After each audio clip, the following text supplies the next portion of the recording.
Okay, awesome. We are officially live on our YouTube channel. So we thank you all for being here. We thank you for your patience. We want to thank Miss Frederica, and she'll chime in here and there when she can. Our other co-host, Justin, he's supposed to be chiming in possibly. But we're just going to jump right in it without any further ado. So, tonight's topic, we're basically talking about, I'm sorry. Tonight's topic, we're basically talking about what more can parents do. I want to read it just like it's on the flyer.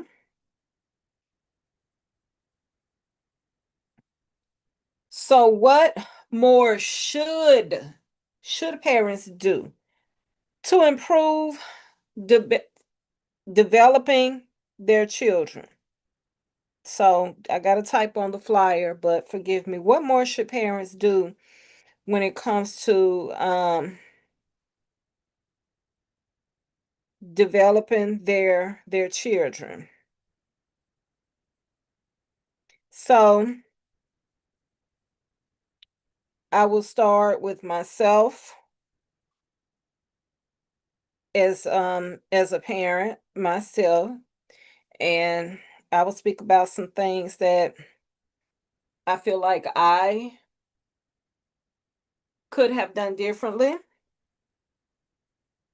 So basically, what led me to this topic, or us, but I'm only speak for me.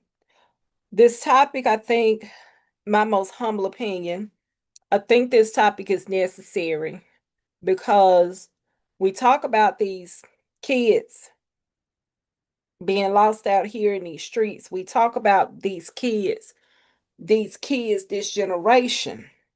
And I understand, yes, it takes a village, but I also understand that it is my most humble belief that things can be done different within our children.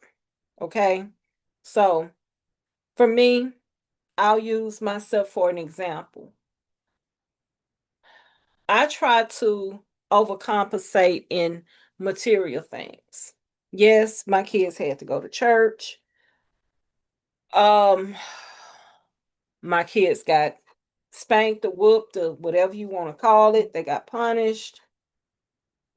But if I could do things over as a parent, one thing I would have done differently is I would have read to them more.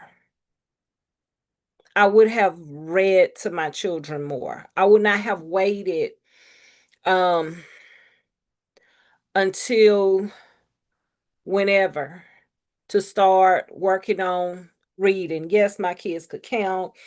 My middle son, he was good with remembering, like my child in the middle, he could give you directions at the age of 3. My daughter was reading early. My youngest son, he been tearing stuff apart and putting stuff back together early. So I don't have like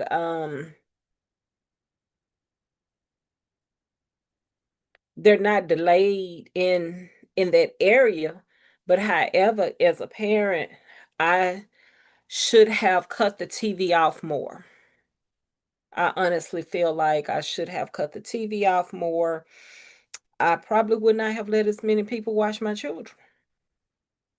Sometimes when you got kids, you do things out of convenience and not necessarily out of necessity. So, if which I can't do things over, but these are things that I'm just taking full responsibility of. I probably should would have spanked them more. I know everybody got their vices on whoopings or whatever, but I tell anybody, Every child is different, but some kids, some of them need weapons. Okay. So, with that being said, with knowing that,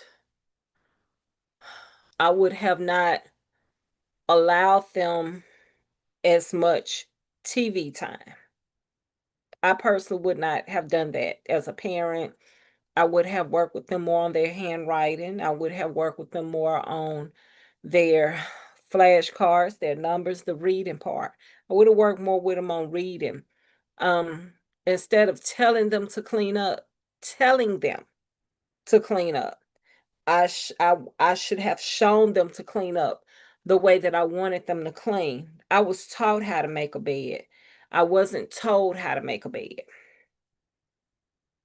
I was shown how to wash dishes. I wasn't told how to wash dishes.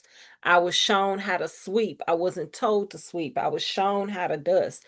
So, as me as a parent, I take a lot of accountability for a lot of things. Now, if their ages 24, 22, and 21, I'm not going to take responsibility for decisions that they make because neither of them have been deemed mentally retarded. They never had any IEPs that like so I'm not going to burden myself with choices and decisions that they choose to make now at their ages. But what I am saying is there are so many different things that I could have done differently with my children. Now my children did go outside a lot. Yes, they did. However, um summertime, if they wasn't in a school program or something, there's nothing wrong with leisure time. But no matter what, I had stuff to do growing up. We if I was off, we was out of town off. You wasn't like in town off and in town not doing anything. Yes, sir, no, sir. Yes, ma'am, no, ma'am. You don't get talked back. You don't get a pass for talking back. And I'm not against this gentle thing, but my kids are not kids you can deal with in a gentle manner. They've never been those children. My daughter, maybe, but my boys, no. So, what I would suggest to people as parents, read to your children. Explain to your children nobody owes you anything. Don't teach them that, you know, everything has been so commercialized. And I'm not blaming nobody for things that I chose to do individually, but I spent a lot of money technically I didn't have for Christmas and birthdays and going back to schools and not talking to them about finances. Just it's like we waited till they get grown and say, "Hey, you need to save your money." We ain't taught nobody nothing about saving no money. These are things that I would have done. Cleaning, keeping your space clean and showing you how to keep it clean. And there needs to be repercussions when your space ain't clean. You need to be made to get up and the bed need to be made up every day. I dropped the ball. I didn't get to leave home and the bed wasn't made up. We did that was an ultimate no-no. From the to the That was a no-no. I didn't do that when I went to school and when I started off going to school at Jackson State. And over the year, and I got children. I came up with these excuses about rushing and running behind, but I've been getting myself up with an alarm clock since I was about the fourth or fifth grade. My daughter been getting herself up, since she was about maybe the fifth or sixth grade. I'm not gonna per se say the fourth. And what I learned with my boys is they weren't required to do certain things that they just should have been required to do. Outside play is good. Fixing things is good. But what benefit is it when you get to come home, you get to eat, and your bed ain't made up? What type of standard does that set? And I'm strictly I'm only talking about myself. I'm not coming against nobody. I'm not coming against what nobody else chooses to do for their children. What I am saying is, I allow things to get so far out of hand, and then I see things presently in these young adults, especially my sons, and I am very troubled. Now, if I tell you to do something, you just need to do it at a certain age. But at a young age, I use this scenario. Nobody told me how to drive a car. I was taught how to drive a car. That's how I learned how to drive a car. I was shown how to drive a car. And there are things I did not show my children.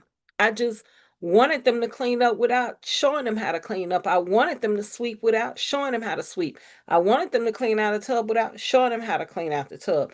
I wanted them to study. And yes, I sat down and I studied with my children, but I had to understand years ago, kids, their attention spans tend to vary. The younger they are, the shorter the attention span. I had to learn that when you're studying, in my most humble opinion, when your children are studying, it doesn't need to be any distractions. Period.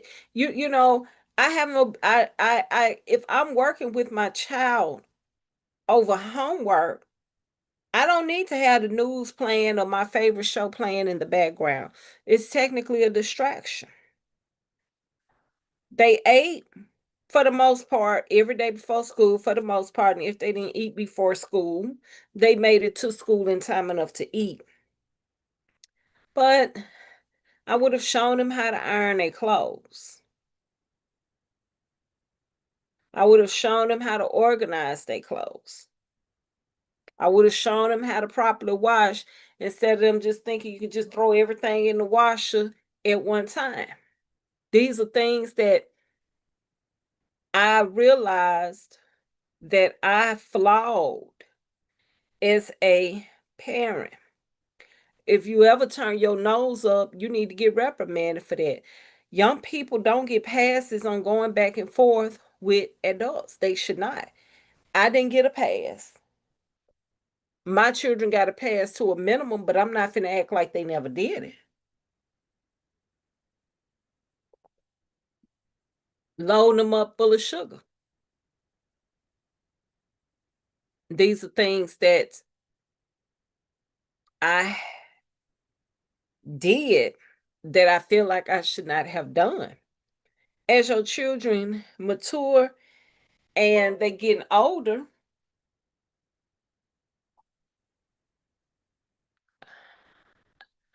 talk to them about realistically in the world. You what you get to do at home, you can't do it out here in the world. You can't get out here and touch nobody's stuff. You don't get to get out here and get an attitude. You don't get to throw a temper tantrum just because things don't go your way. Now I know sometimes people want to assess what's causing the tantrum or what's the underlying issue. Sometimes the underlying issue that they ain't nothing but a bunch of spoiled tail brats. Sometimes that's the only issue. I think sometimes we want to dissect too much. We want to pull layers of stuff off when there's nothing to technically pull off there. These are things that I feel like I flawed in. Also, I feel like I flawed in, as they got to middle school, I should have tightened it up a little bit more. My kids was in extracurricular activities, but I don't think they should have got a pass just because they was in extracurricular activities. Um, I'll use this for an example. I was in the band, had to make decent grades. No, I didn't always make the best, but you at least had to pass. And then, the standard was a lot higher. So you didn't get to make no 60 and pass back then. Okay. That's all I'm saying. A 90 was not an A back then. It was like a 95 to 100, if I'm not mistaken, somewhere up in there. So what I what I gather is that when it involves our children, I did not keep the bar high the older they got. I started lowering the bar. I had to make good grades, had to be in an extracurricular activity, went to Sunday school and church every Sunday, had to participate in vacation Bible school, had to go to revival, had to go to NYSP, had to work in the yard, had to work in the garden, had to help keep the house clean, had to cook. We didn't get certain passes. And I feel like a culture has been created that these younger people think they shouldn't have to do all that. No, you need to earn what you got. It's wrong to expect somebody to just give it to you. So on one hand, they earn certain things, but when birthdays and Christmases and all this stuff rolled around here, all of this money being spent on tennis shoes and vests and outfits. I'm talking about games, you name it. They asked, they got it. It was never like it happened, but what good does that do over time? It creates an entitled mentality, I truly believe. Then let's keep going further. Now, my daughter, yeah, she graduated, she left home, she been gone since she was 18. The young men, they you shouldn't have an option after you turn 18. Either you're gonna go to work. Well, really, you're going to go to school to go to the military, because it shouldn't be no, in my humble opinion, you just get to stay at the house. Just stay at the house for what? Go to school somewhere and live on campus. Go to the military. And I think about things that irritate me now. And I realize there are a lot of decisions that I made with even the past few years are technically not the best decisions, especially in regards to these young men. Because what type of tone does it set for people to be working, but you're not earning? What tone does it set for people to be working, no bills, no major bills, and you still ain't having? What standard does it set to say that you should only get to work your one job? And I've worked multiple jobs, I've done multiple things. Okay. I scuffled, I've hustled, I've done things. What standard or what tone does it set? All because in my brain it shouldn't take all of that for them. No, technically they don't do enough because sometimes do too much on this side. And then we look at what's going on out here in the world, in the land. Segregation never ended. So where people may have stopped segregation in one sector, it still kept going in another sector. So yeah, you should have equal rights. You should be able to vote. You should be able to go through these things. But sometimes we so busy telling people what they deserve, we're not telling them what's really happening. Okay, okay, yeah, you deserve it, yeah. But we're not having discussions as parents what's really happening out here to these kids in these streets. To just hear that a man got off for killing a little boy over what may have been a bottle of water. And when it's being discussed with me, it's like, you don't know, I do care. But we got to stop blaming other people, because that's just what other people going to do. Well, at some point, we have to take responsibility as people for what's going on out here with these kids out here in these streets. And if the parents don't take accountability, then you can't expect the community to take accountability. If the parents don't take accountability, you can't expect the churches to take accountability. If the parents do not take accountability, you cannot expect the school to take accountability. And we got to stop pacifying people and making people feel like that they can just do mediocre stuff when it comes to raising these children.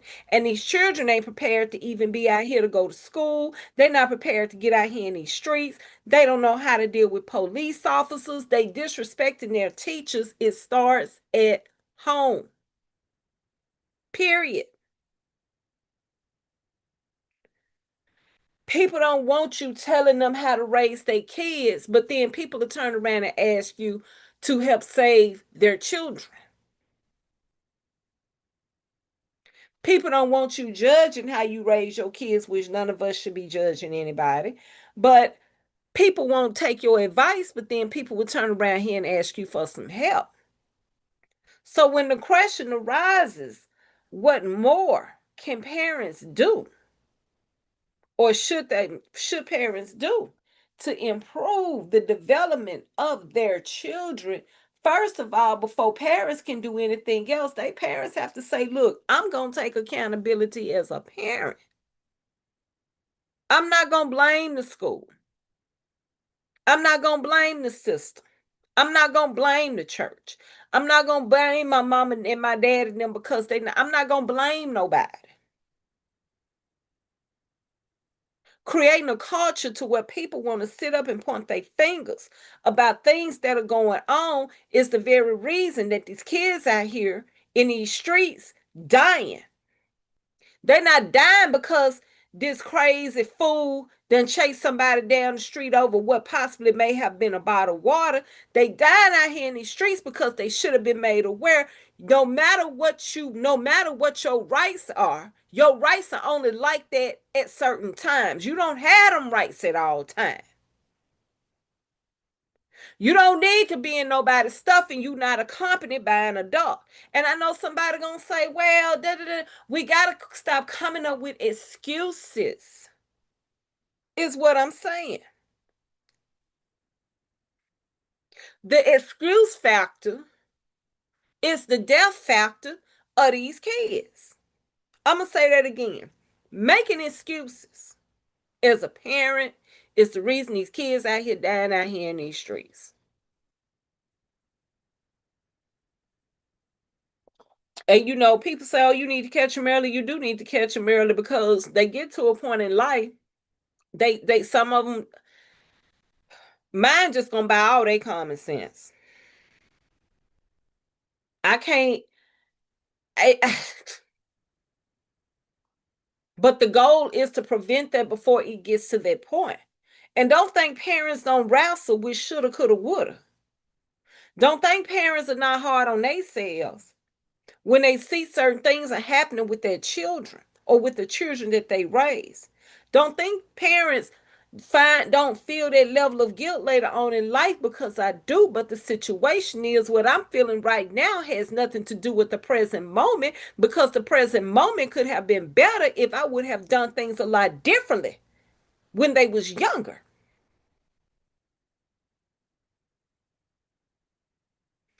I use this when I was in school, high school, and we needed money for band, or we needed money for cheerleading, or we needed money for basketball. We either did fundraisers or we did stuff. We didn't get out here on no corner with no bucket asking for no money. We did not do that. And then we'll blame people for not supporting the kids or riding by the kids and don't want to help. No, at some point we got to start taking accountability and start blaming other people in regards to these children. I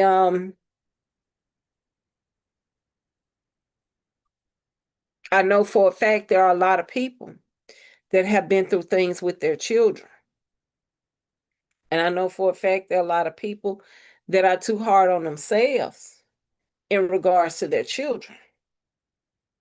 But I also know for a fact is when you know better or you realize you could have done better, sometimes the best thing you can do It should spread awareness to other people.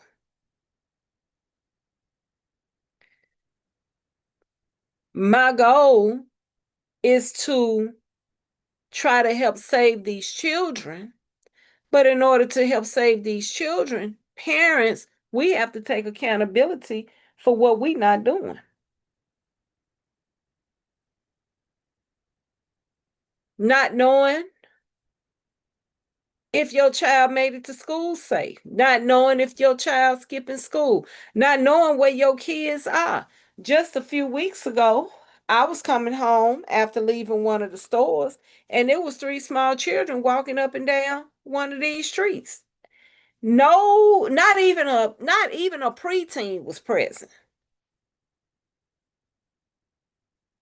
And they was walking by themselves. And then people get mad because people say,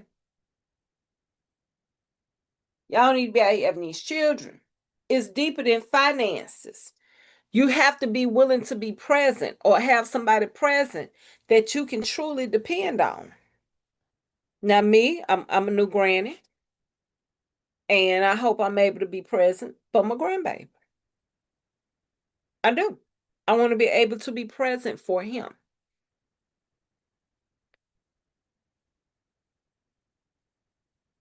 But as parents, it's up to them to make the decision on how they're going to raise their son.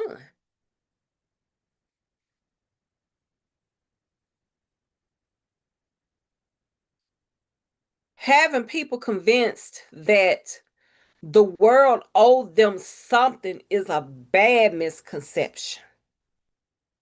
It's not good.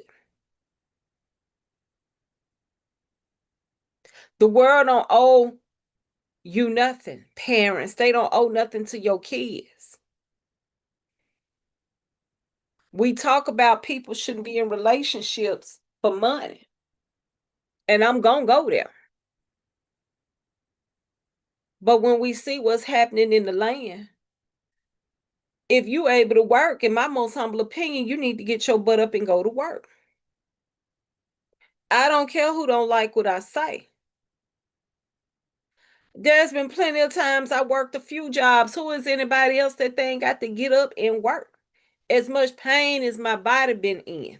But I got financial goals that I want to hit. And I still have to be an example for my young adults, in my most humble opinion, even though they're not my children. But then I still got to be the change I want to see. And I talking to my sister, and my sister said, girl, you better see if they can give you some more time and put you on some knee pads, do whatever you got to do. A, I want to be able to put up some money for my grandbaby. B, I got things I want to be able to pay off. C, I want to be able to try to help people and nurture people and mentor people. But how can I do that if I'm not being the change I want to see? So if you're a parent or you help raise anybody's children and you see this, cut the TV off. Take these devices away. Do some hopscotch. Do some reading. Do some flashcards. Let's work on some exercising these brain waves. Stop feeding them so much sugar. They don't need to go to McDonald's and Chick-fil-A and all this stuff every day or a few times a week. Require them, no matter their age, that they got stuff to do around that house. Teach them responsibility by giving them structure. I should have done a lot more. And I wrestle with myself mentally because it's like, I be like, lethal, really?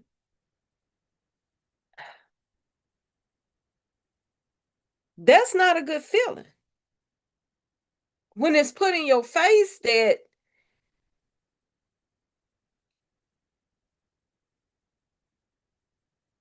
I've done a lot of things in error, and I've had a lot of great support.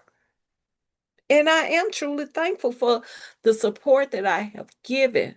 But these are just some things that I think I could have done differently with raising my children.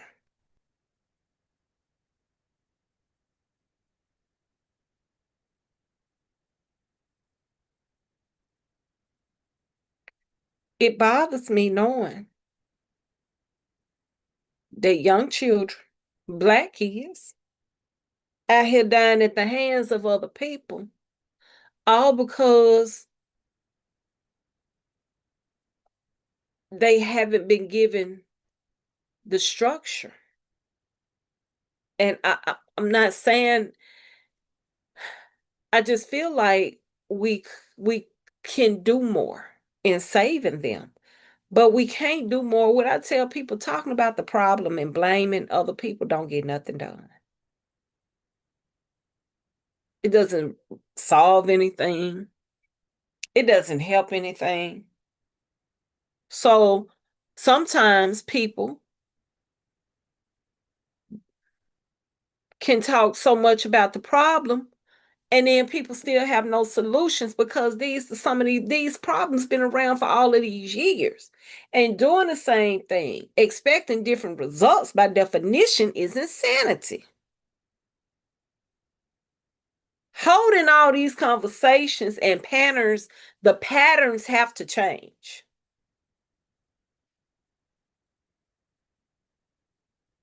It needs to be another level of structure.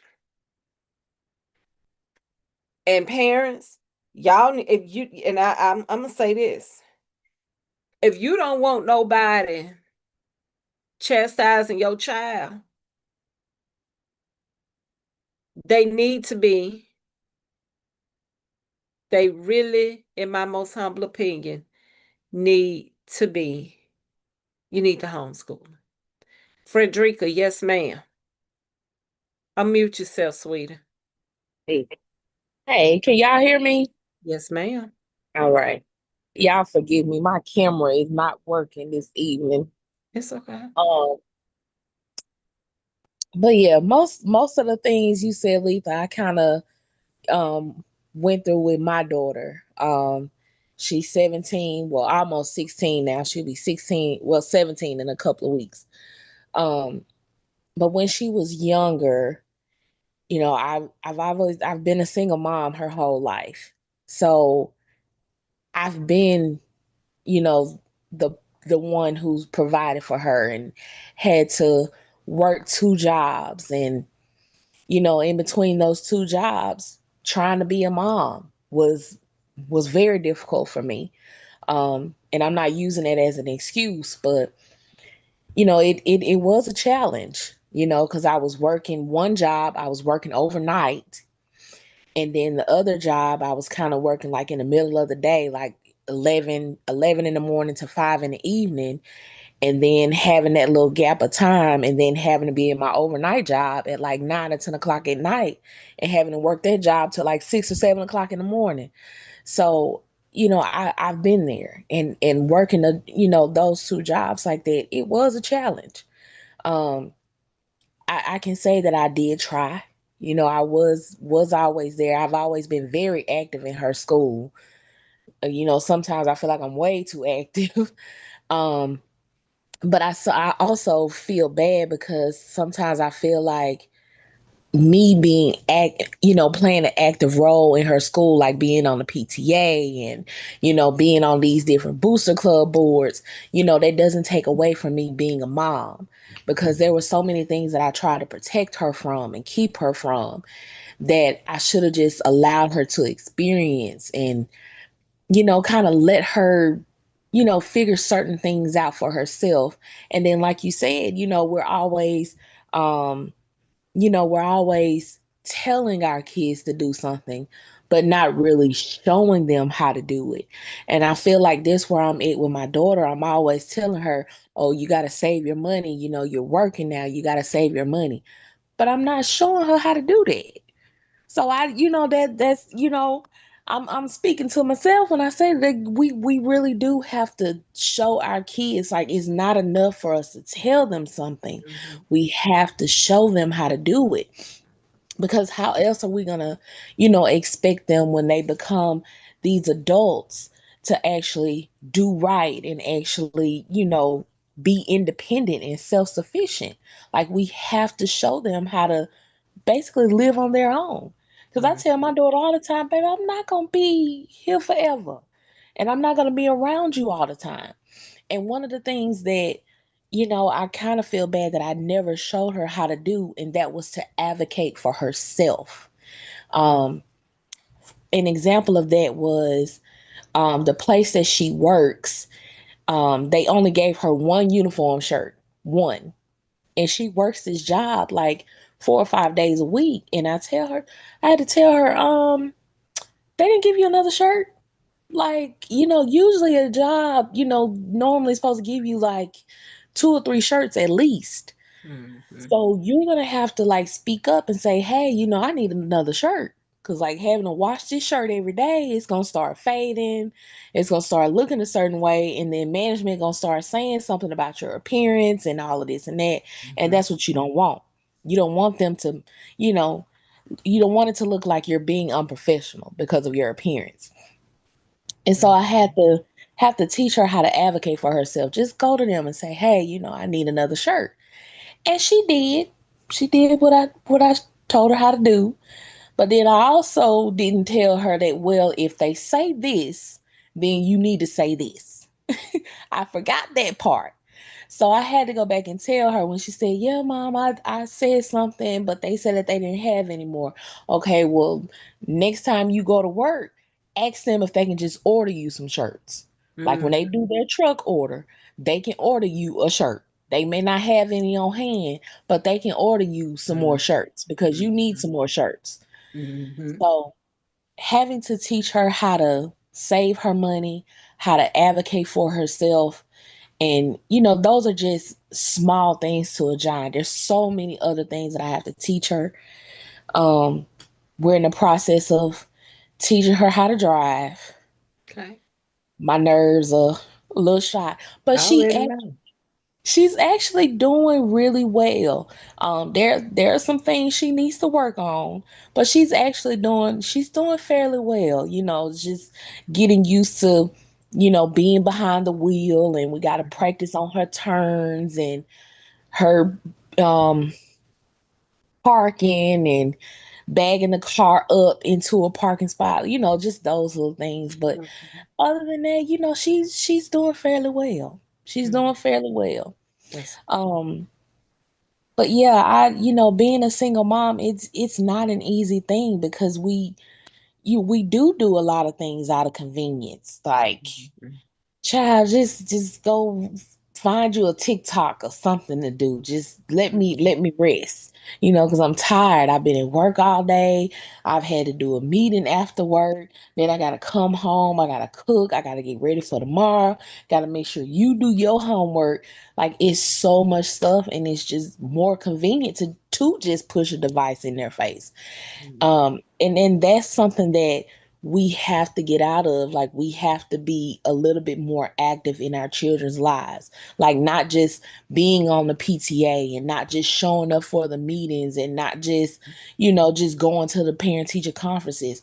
We got to actually be in our kids' lives. Like, Mhm. show these kids how to read a book, or y'all take 30 minutes out of a day and each one of y'all grab a book. I read a book, Mhm. you read a You book, read a and you do book. that Yep. for 30 minutes. Yep. Mhm. Whether it's and then if you're a Christian, y'all read the Bible. The And Bible. you turn it into a little Bible study. And Mhm. we pick a chapter out and we read this chapter tonight. And then once you done reading and I'm done reading, we can discuss it.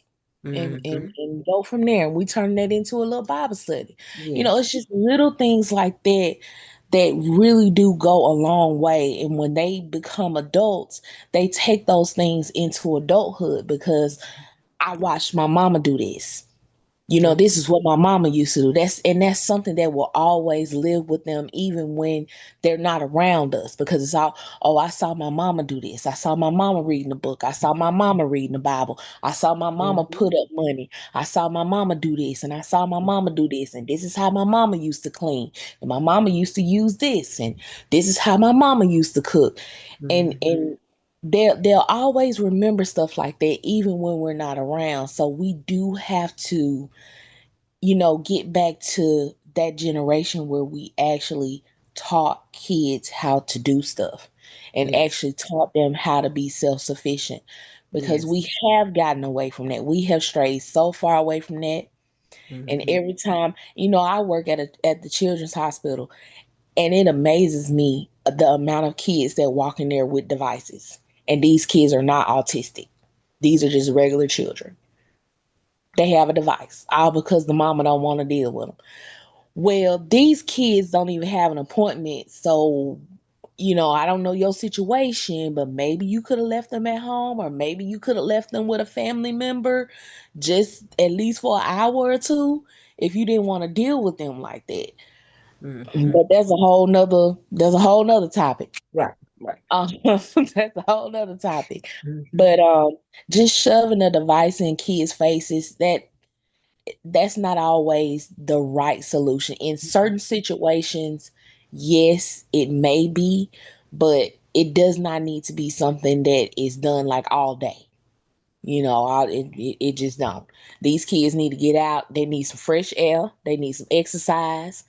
Especially being here in Mississippi, we're Mhm. number one in obesity, Yes. diabetes, high blood pressure, heart disease, kidney Mhm. disease. You name it, we there.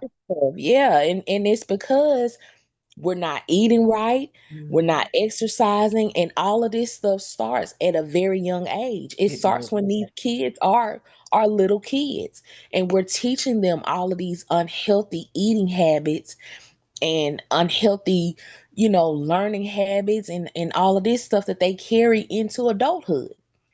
So we got to do better. We just have to do better. And as parents, we also have to not be so hard on ourselves, because That's true. sometimes we do the best we can, We do.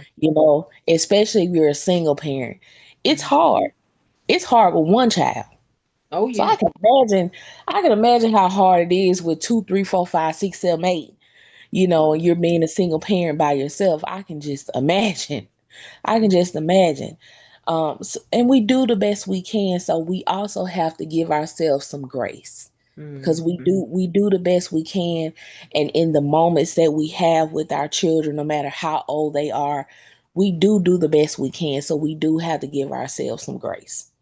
We Yes. deserve that, because we think we have it all figured out, because we're trying to, do the things that we saw our parents do and our grandparents do and different things like that, not even realizing that things change. The world has changed. So we have to learn how to change with it. And that includes, kind of adjusting that parenting style to where maybe, the way that I grew up or the way that I was raised, I can kind of do some of the same things I saw my mom and dad do, but Mhm. not too much, because this generation is a little different. They different. It's a little different. Mhm. And I say that because, a lot of people don't understand how I parent my daughter. You don't understand it because you don't understand me, and you don't understand how I grew up. So, and I get that. But Mhm. and I say that because, I allow my daughter the space to kind of speak her mind a little bit, and kind of have a little bit of the freedoms that I didn't have when I was a child. Mhm. And I do that because I want her to get some of that experience, some of that freedom of being away from home, and and just allowing me to be able to trust her, to know that, okay, you're not gonna get in no trouble. You're not gonna, go off and do something you ain't got no business. And I know that wherever you going, you have somebody that's watching you, and they gonna come back and tell me what you're gonna do anyway. So Mm-hmm. just being able to allow her to just have those experiences Mm-hmm. and just a little bit of freedom so that when she does become an adult, she's not out here just wilding out because she's like, "Oh, I'm finally free. I'm out of master house." She's not having that type of experience when she becomes adult, and honestly, that is a lot of the problem with some of these young adults now because Yes. they were way too sheltered as kids. Yes. So when they get older, they just wild out. You gotta let your kids have a little bit of freedom, not too much now, because there's some crazy people in this world that Oh do yeah. evil things to kids. But Yes. just give them just a little bit of freedom, just a little bit, so that they don't get too wild, so that they can say, "Oh, honey, I did that. I've already experienced that. Let me figure out what more is there in life." You Mm-hmm. know. But Yeah, I agree. but just as and then like I said, as parents, we do have to give ourselves grace because we do the best that we can with what we have and in the moments that we have. Yes. Everybody's circumstances are different. Each child is different. They have their own personality, their own little whatever. And I may say one thing to this child and they just, oh, I don't care. They shrug their shoulders and they go in one ear and out the other and go on about their business. Then the other child take what you have to heart and they so sensitive and they cry at every little thing you say. So you can't really be too harsh with them. So you got to actually sit down and talk to them one on one so that they Mm-hmm. don't feel like, oh, mama and daddy is being so hard on me and what did I Mm-hmm. do and all of this and that. And then you got another one that's the little renegade. You Yeah. just don't know what you gonna get with them when you just don't know. You just don't know. You could tell them something and then they just start popping off at the mouth and then you just want to pop them in the mouth. Mm-hmm. So you just gotta learn how to what am I trying to say? Just learn how to give yourself grace, but also give these kids grace because they've Yeah. never been kids before. And if you've never been a parent before, you've never been a parent before, So Mm-hmm. and I tell my daughter that all the time, like you're my first child, she's my only child. So we're learning all of this together. Mm-hmm. We're learning all of this together. It's a learning experience for you, it's one for me too. Mm-hmm. But now Mm-hmm. that we know what we know, I can, if I do decide to have more children, I know what I need to do better because I've learned all of that with, experiencing with my daughter. Right. And then going forward, she knows how to handle things when it comes to her own children, which won't be another 20, 30 years down the line. Mm-hmm. I'm not going to do it. I'm not trying to be no grandmama no time soon. I but know. um I but understand, honey. right, right. So Mm-hmm. we just have to instill those goodness qualities Mm-hmm. as I like to call them in the kids, when they're younger, so that when they get Mm-hmm. older, you know, Mm-hmm. they'll be okay. Yeah. They're gonna be all right. Right. I have no doubt in my mind my daughter will be okay. I just have to really teach her about life because this time next year she'll be graduating and getting ready to go to college. So it's a lot I gotta teach her within a year. So y'all pray for me. But I know in my heart, I know that she's gonna be okay because she has her mama's spirit. She has that resilient spirit, that can do spirit, that I ain't gonna let nobody take me down too bad type of spirit Right. in her. So I know she'll be okay. It's just the mom in me that worries about her so much, and I gotta stop worrying about her so much because she is a part of me. So I know she's gonna be all right. I know Well, she's gonna be all right. it may wear off, it may not. Right, You right. know. So, if you could give three pieces of advice to parents with younger children, what would they be?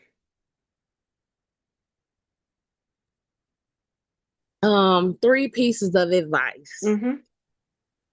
The first piece of advice is to make sure that you spend quality time with your children. And what I mean by that is put the devices down. That means no cell phone, no iPad, no tablet, no laptop, no computer, no TV, no nothing. Mhm. Actually spend quality time with your children, whether that's going outside, jumping rope, do like we used to do, race each other up and down the street, Mhm. play some basketball, tennis, baseball, softball, football, you know, kickball or whatever. Go outside Mhm. and play. Spend some quality time with your kids. Like Mhm. really spend time with them. Read a Mhm. book, do a Bible study, go fishing if y'all like to Mhm. do that type of thing. Go camping, Mhm. just do something to create those memories to where they're not, they can have something to really remember you by and Mhm. say, hey, my mom, my dad really did show me that they love me. They didn't just give me a device and told me to get out their face. They didn't just shoo me away. You never know that quality time means so much to kids. My It daughter is. tells me all the time, like, Mama, I miss our little mother-daughter days. And I'm like, this child, we gonna have one. Just Mhm. first of all, let mama get her money right. Mhm. and and then, we really have to, find the time to where we can really do it. And that's one of the things that we gotta do too, is make sure that we put that in our schedule. Mhm. Spend time with our kids, no matter what the circumstances are. And Mhm. I realized that it's not necessarily about the money when it comes to the mother-daughter days. She just wants to spend some time with Yeah. her mom. That's Sometimes. all she wants. She just Mhm. wants to know that I love her and that I can make time for her regardless of how busy both our schedules are. And that's all these kids want. Mhm. That's all they want. Just a little of your time and a little of your love. That's it. They won't. So Yeah. that's number one. Mhm. Number two is invest in their education. And what I mean by that is it's not necessarily a financial thing, because you can always set up a college fund, or whatever for them when they're young and it grows or whatever. Mhm. But what I mean by invest in their education, like really figure out what your kids are good at. Some kids are good at spelling. Some kids are good at math. Some kids are good at reading. Some kids are good at English, science, social studies, or whatever. Mhm. Whatever your kids are good at, cater to what they're good at. But also at the same time, if these kids need a tutor, if they need extra help or whatever the case may be, there are so many different free resources out there online, at your local library, um, whatever school district you're in. Reach out to those teachers, the school counselors. There are so many different resources to help these children. There is no excuse for these kids to be behind in anything when it comes to education with all of this free stuff that's out here. I'm not talking about Grace's Corner. I love Grace's Corner. Shout out to Grace's Corner. I love her. That's my jam. I put it on just to jam to the music myself. Not just Grace's Corner, not just Coco Melon, not just Miss Tab. I love Miss Tab. I love my girl. But not just those type of things, but really just invest in these kids, especially our young Black boys and girls. We really need them in STEM.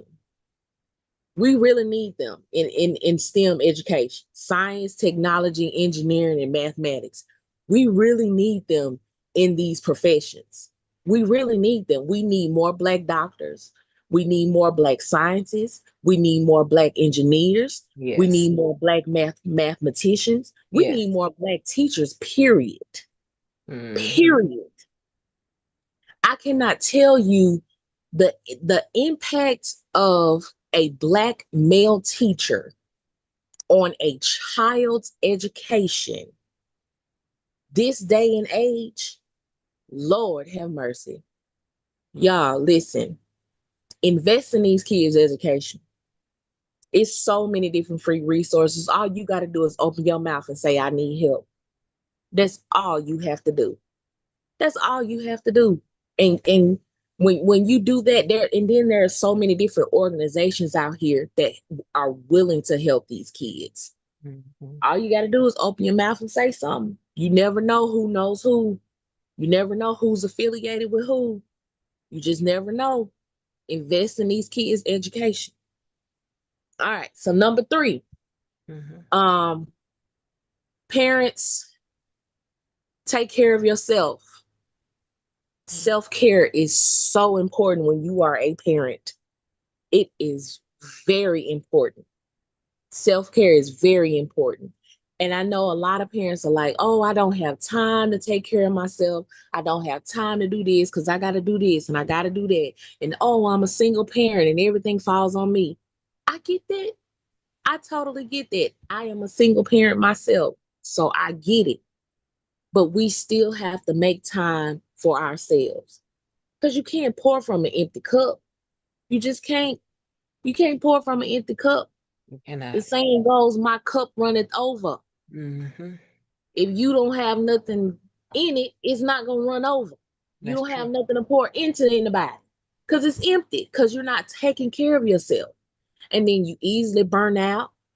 You easily stressed out. You're frustrated. You cussing the kids out. If you got a man, you're cussing him out. You cussing people out at your job, Yes. in traffic. Yes. You're not taking care of yourself. You're not taking time out. It could be something so simple as when the kids go to bed, you run you a nice hot bubble bath, put you some candles around it, put on some little soft music, get you a Mhm. glass of wine, and Mhm. just soak in that tub for about a good hour, hour and a half, 2 hours. Mhm. Self care, Yep. you That is. gotta do it, and it's free. Mhm. FREE, it's free. You ain't gotta spend no money. Mm-mm. Self care could be something so simple as reading a book, sitting on your porch reading a book, Mhm. sitting outside up under the stars reading a book. It Mhm. could be something so simple as that. Just whatever taking care of yourself means to you, do it. It Mhm. doesn't have to necessarily be something extravagant, but whatever that means to you, take care of yourself. Take care of Mhm. yourself. Go to therapy. Please go to therapy. Mhm. Lord Jesus. I'm gonna keep saying that till I'm blue in the face because it helps. And the reason why I say that, as a parent, we don't realize how much trauma affects us with the decisions that we make when it comes to our children. And there were some things that happened to me when I was younger. I was so scared what happened to my daughter. So I sheltered her a lot. Mhm. And I held her close to me so hard to the point where I think certain times she felt like she was being smothered. She felt like she couldn't do a whole lot. Like I wouldn't let her to, because I was so scared that somebody would do those same things to my daughter. Mhm. So, but being in therapy has allowed me to allow her to have certain freedoms that I didn't have as a child.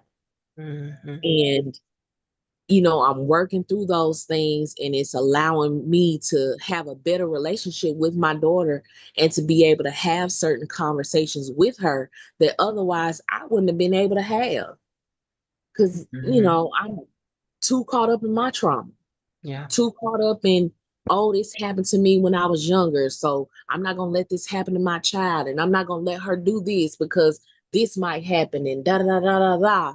And we can make all the excuses like that in the world, but you're not allowing your child to live.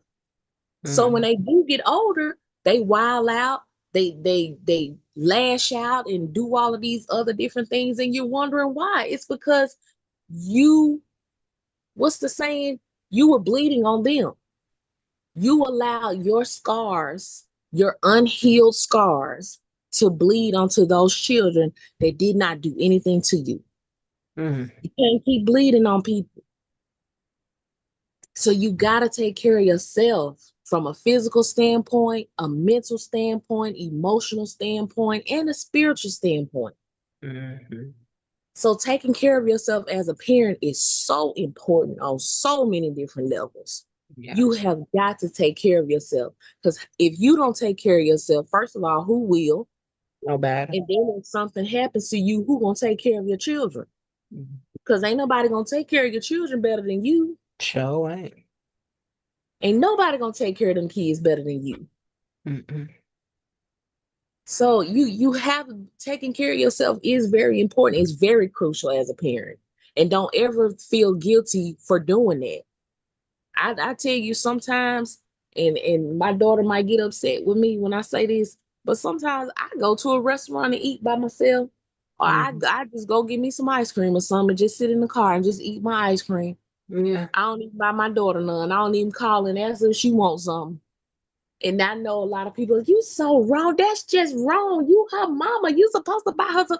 No, I'm not. That's my me time. Mhm. That's my self-care time. I don't have to do that for her. This my me time.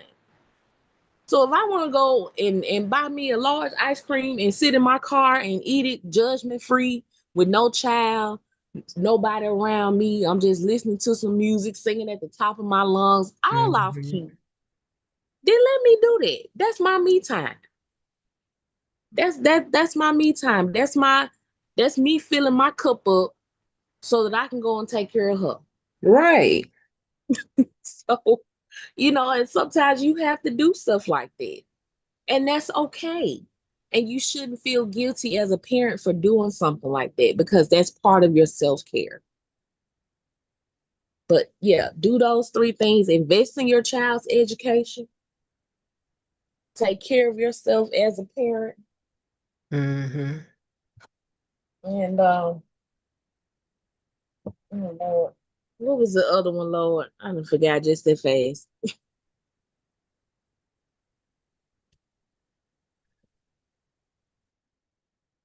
Well, I'm gonna tell you, I like the fact um that that you basically mentioned about the therapy, and I like the fact that you also mentioned about, you know, we have to be okay letting them experience life, and we can't be bleeding on our children. I really like that part. You know, our brother is on. He got his earbuds in. I'm assuming he can hear. And now, can you hear Okay, me? we can hear you. Yeah, we can hear you. Yes. So, basically, we've been speaking about things that we could have been doing differently, so basically summing up, I just shared some things about how I just feel like I could have cut the TV off more, even though my kids went to church and they had to do these different things. It's just still things that I see today at their age, even though I don't take accountability for things they're doing at their age, because ain't nobody being deemed mentally retarded or nothing like that. So, however, I do acknowledge the fact that there were some things that I could have done differently. Like I would tell them to clean up without showing them how to clean. Tell them to make up the bed and don't show them how to make up the bed. Tell them to sweep the floor and never show them how to sweep the floor. Tell them to wash clothes, and they got used to throwing all these clothes in the wash machine. So it's just some things that I just acknowledge, that I know I could have done differently. And the plea is as parents, and Frederica spoke a lot about hers, how challenging it is, working two jobs, working overnight, working midday, being active in parents' lives, but we still don't be too hard on ourselves, but we still need to take, um, we need to take accountability, because it's easy to do this with everybody else. And I can do this without being too harsh on myself. And so the goal is to try to encourage parents hey, we get it, right? We get everybody on this right now is a parent. So we sure enough get it. But there are still things that hopefully somebody can take from here. And it's not to try to take everything away, but something away. So Justin, with you on, thank you. Thank you for having me again. You're welcome. And if you could speak about some things that you could have done differently or some advice that you would give to some parents. Let's, start with some things that you probably would have done differently, things parents need to consider as they rear the kids, as they get older. What's your insight? Oh, excuse me. Okay. I think that for me, my kids were really, really young going into the phase of my life that I'm in now. And one of the best things that I feel like I've done was going and getting professional help in my healing journey, healing from my own childhood traumas and experiences. And I would strongly suggest that anybody that's looking to do better for their children, it has to start with you because everything that you are came from what you've been through. Um, I definitely encourage people to have grace on themselves because I think most parents, I would say, come from a place of love. They just do it from where they are in their lives, and so I would strongly encourage people to see the deficiencies you feel that you experienced as a child, and as much as you can step into them, um, while simultaneously understanding that you come from people who gave you their best. Some people had some situations in their upbringing that may have been tough, and their parents, may not have made some of the best decisions for them intentionally. But for those who had parents who loved them, who just knew what they knew and lived what they knew, go heal from that stuff for yourself first, and then for your children, because the better you are as an individual, the better you are in relation to other people. So, I guess one of the things that I would say that I experienced was I had a lot of anger in my life, and I didn't want my children to walk around with the anger and the fear that I came up under. And so one of the main reasons that I ever started actually going to see a therapist was to try to kind of work out my anger and my fear. Mm-hmm. And one of the things I'm most proud of with my kids is that they really don't. I don't see where they have that in them. If they want to do something, they go right at it. Like they just believe they can do it from the beginning. And I think that in that regard, they are better than me already. And so Mm-hmm. I appreciate first God for allowing me the courage to even be able to step out in that arena, because from the background and cultural context I come from, that's not necessarily promoted or pushed. Um, but for me, it was a generational curse breaking decision. And so that's what I would encourage anybody to do who's looking to do better about their children. Reevaluate some of the things that were pivotal to us as people who came up down south. Mm-hmm. Um, yeah, your children are your children, but they are also human beings who have developing prefrontal cortex, and everything we say and do to them, they are absorbing, and it becomes a part of their being at a much higher rate if they're adolescents than if they are above the age of 24 for women and 26 for men. And so just consider that, consider what we say to them, because, at a certain point, especially when they're young, they can believe what you say. I'll go a little further, but I think that's it for right now. So, if you could give some advice if you could give some key advice to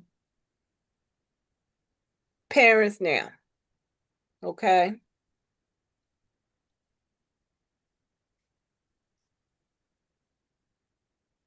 What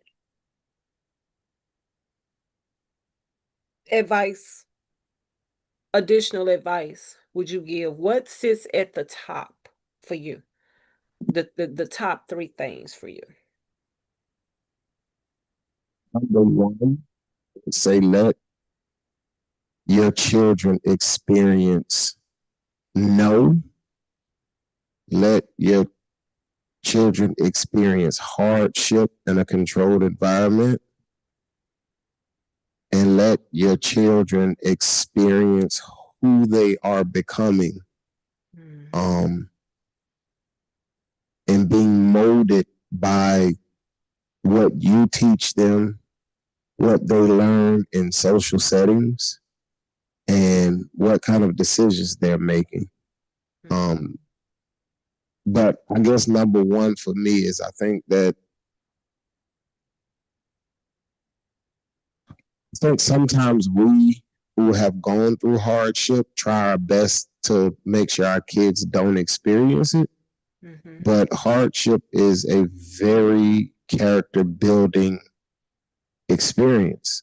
And I think hardship, when viewed through the lens of it being controlled, and as much as you can as a parent control it, can turn out to be a beautiful thing. Some of the most successful people in the world experienced hardship. And so I don't think hardship is a bad thing. I don't, because the world that we live in does not give us anything easy. So to raise a child in an environment where everything comes easy, I feel like we're setting them up for failure.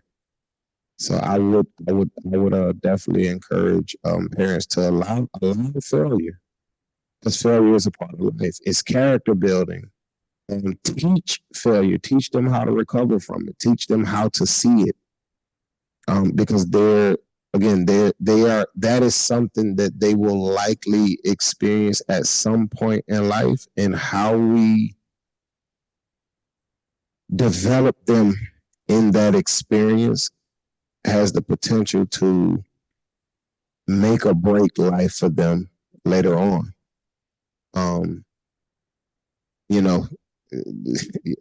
Sometimes we think that if I know that I guess I've experienced was like, well, my parents didn't do a good job because I didn't grow up to be a millionaire like 99.9% of the rest of the world. And that doesn't dictate whether or not your parents failed you or not. Like, if you can survive in this world on any level at all, your parents did a really good job. We have to acknowledge that about our parents. We have to be grateful for that. I'm grateful that I'm able to experience hard and still go in life. Because now I can live in the reality of most of the world. Everybody loves easy. Everybody loves things that just come. But the reality, the way I've experienced reality is that's just not how things work. So to actually be able to live in the reality that is before me, um, with faith and logic. I'm grateful to my parents for everything that I experienced. My biological father not being there and how I experienced that does fuel my commitment to be there for my children. So I can appreciate that. And at this point, he and I have had a conversation. I understand much better now than I did when I was younger, because a part of the healing journey is to go back and address grievances that you may have with your parents in a respectful way. Um, and so, yeah, I would say the top three things is just teach your kids how to survive in the world that we live in, you know? So this is for both of y'all. Do you think discipline has become too lenient in today's society? Yes, definitely. Definitely. Um, and I say that because there are so many different laws and rules and regulations that have come into play, that kind of play a part in how parents discipline their kids, because they're so worried about, well, if I do this, this might be considered abuse, or if I do this, somebody might say something, or, whatever. But I just remember a time when my mama used to tell me, wherever you act up is where I'm going to act up. So that meant where if I started acting a fool in the stove, that's where I got my butt tore up at, in the stove, in front of everybody. She didn't care. She didn't care. That was part of my discipline, because I did something that she told me not to do. So she disciplined me right then and there. She didn't wait till we got home and got behind closed doors. She disciplined me right there where I acted up at. So then from then on, I knew better. I'm not going to act a fool in the store. I don't want to get embarrassed like that anymore. But these parents are so scared that somebody's going to call CPS, or somebody's going to call 911, just simply because they're just trying to discipline their children. And it really shouldn't be like that. You are allowed to discipline your child. There's a difference between discipline and child abuse. And if you don't know the difference, then you definitely don't need to be disciplining your child, period. Because you can discipline your child without abusing them. But society has told parents that you're not allowed to discipline your child because it's considered abuse. You have to do this thing called gentle parenting, whatever that means. Um, what whatever that means to each individual. But I would say it's definitely a little bit more. It's too lenient, and we need to get back to where we need to discipline these kids, because they're getting out of hand. When it gets to the point where you're smoking in a classroom, like literally smoking in a classroom during the day, in front of your teachers, in front of your peers, something is wrong. Something is wrong. And nothing is being done to these kids. They're not being expelled from school from it. They're not even being written up for it. They're given a slap on the wrist and sent right back to the classroom. You cannot smoke in this building, sir, let alone you smoking some herbs in the middle of class. Jesus, help us, Lord. But yes, discipline has definitely become too lenient because parents are scared. They're going to go to jail for just disciplining their child, and they're going to say that it's child abuse. I guess before I answer that, when you say discipline, what does that mean? Well, when I say discipline, um, you have to teach your kids right from wrong. So if I tell you, when we go in the store, please don't put your hands on anything. Don't grab anything and put it in your pocket as if you're going to steal it, or to give it the appearance that you're going to steal. And you do that anyway, then you will be disciplined. You're gonna get a spanking, get put in timeout. You're probably gonna get all of your electronic devices taken. You're not gonna be allowed to go anywhere or do anything for at least about 2 weeks. So don't ask. There'll be no extracurricular activities, no none of that for 2 weeks. That's what I consider discipline. So I guess for me, physical contact is a part of discipline, but for me, discipline starts before you ever get to the store and even have to say that. And I do think discipline in its fullness is lacking. But again, I think that discipline, the understanding of discipline and the lack of discipline in the adults in a child's life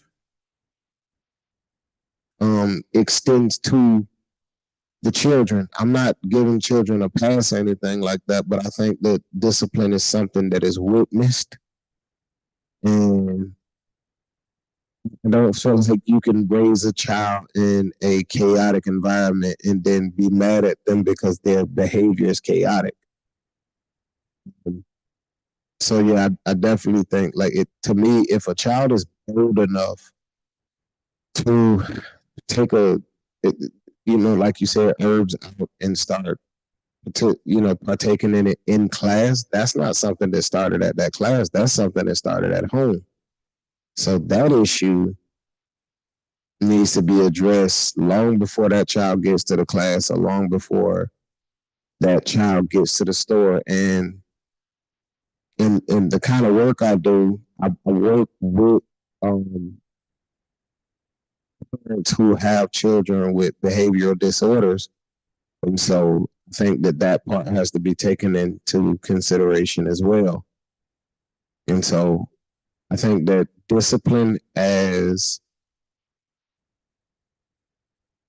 a full thought is definitely lacking, but I think it's not the child that's lacking the discipline. I think that sometimes it's as parents and our efforts to give our children these easy lives and to not take the game and to not take the cell phone or to not make those things that they work for to decide. Like for me, teaching your child how to not embarrass you is not the same thing as discipline. I think that discipline is something that we have to do. Our children have to see discipline in us, and conversation should be had around what discipline is, not just the what to do, but why to do it. And I think that we'll get better results from our young people. I was a very wayward and unruly child, and once I met people who knew how to talk to somebody that was like me and helped me understand things, then my behavior changed. I understood that there was consequences for my actions, good or bad. When we hear the word consequences, we oftentimes associate it with a negative results. But that's consequences, can be both good and undesirable. And so I think that I agree that children definitely need a lot more discipline, but I think that we in ourselves have to practice and live discipline in order to discipline children, because just telling them what not to do so that it's not an inconvenience to us is not going to be. I think that the the children are missing out on something when we're just trying to keep them from embarrassing us. And it could just be the context that I come from that makes me view it that way. But I think there's just a lot more to it than just saying don't do this because I said so. Even though that's what it is, explaining to your child and learning your child, teaching your child communication skills in the process of discipline, which communication is a form of discipline. I think that would benefit us a lot more than just I said don't do it. I think that's just not because I was a child that got they did not spare the rod. But eventually it made me really callous. And now that I know it hurt, I didn't care that it hurt because I just took the pain. But then as I got older, the conversation started, and I started to learn more. And I do know that the way that I was headed, had I had conversations never been had, I was certain that I would not be sitting here. Would not be sitting here if I kept going in that direction.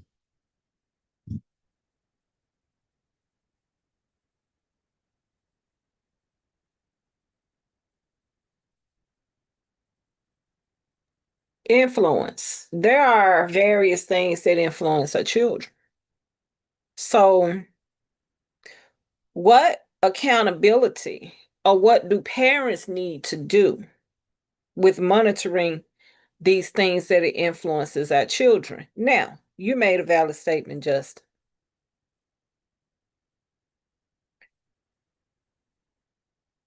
Because you talked about, and Frederica mentioned about, the guy smoking in the classroom. And he was like, okay, well, it got before there. Okay. So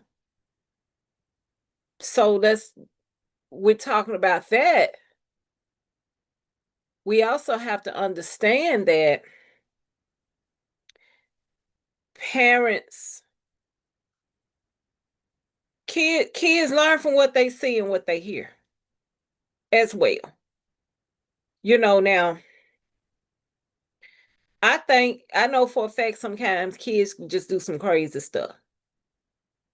I know for a fact they just go out here and just do some crazy stuff. I think we all can attest to that. But in regards to, let's say somebody bold enough to light it up in the classroom, okay?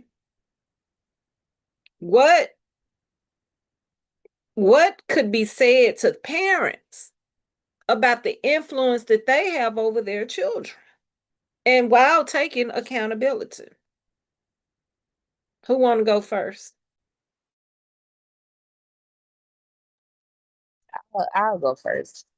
I would just say to that it's like when they're first learning how to talk and learning how to walk.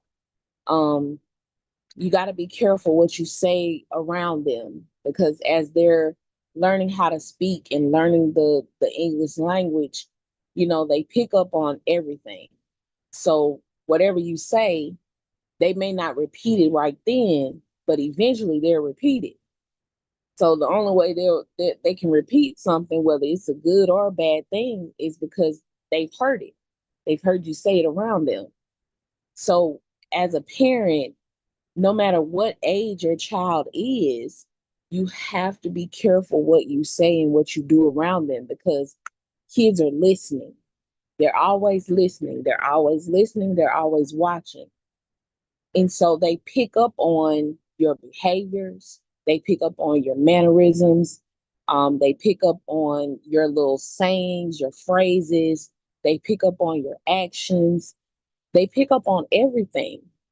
And in their mind, they're like, well, if mom or dad does it, or if mom or dad says it, or if mom or dad acts this way or does these things, then maybe it's okay for me to do it. Maybe it's okay for me to say it, or maybe it's okay for me to act that way.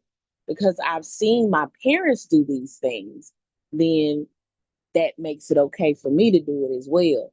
I think a lot of children have that mentality. Not all of them, but I have seen it in working with children these past few years that a lot of it does start at home.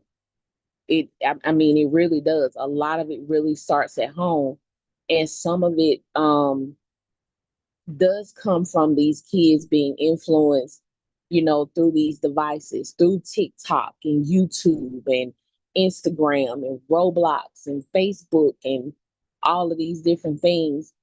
So we have to be also mindful as parents as to what we are allowing our child to be entertained by and who we're allowing them to be entertained by, because kids are easily influenced, period, because their brains are constantly evolving and growing. So we have to be very careful and very mindful of what we have around our kids, because they pick up on everything. And I can say that because I realize I'm not perfect, and I see some things in my daughter and some of the things that she does and some of the things that she says. And I realize sometimes I really do need to work on my attitude. Cause I asked her one time, where do you get that from? She said, Mama, you act like that all the time and don't nobody say nothing to you. I was like, wait a minute, hold on. Wait a second. But then I realized in that moment, I can't even, as a parent, I can't even tell her that she's wrong because she's really right. And I just don't want to receive it right then. But then I just have to also take accountability because I'm like, you're absolutely right. And that was a wake up call for me to say, hey, I need to straighten up and fly right, especially when I'm around her because she's watching everything. But I just need to really, do better as a person and as a woman, because I don't want my daughter out here acting like that. I don't want her. That was just not cool. She really caught me at a bad moment, but at the same time, I do realize that I have to do better. You gotta do better as a parent. You gotta be mindful of what you're saying and doing around these kids, no matter what age they are. My daughter's 16 and she's still watching everything that I do. She's still picking up on everything that I do, and she mimics everything, good and bad. So I got I have a lot of work I have to do on myself. That's all I can say. I'm gonna give it to you, Justin. Wholeheartedly agree. Um, Information. I still know there are things that I have to do differently. I have to reframe and rethink how I approach things because they are watching. And we have to not only make sure that what the kids see in us is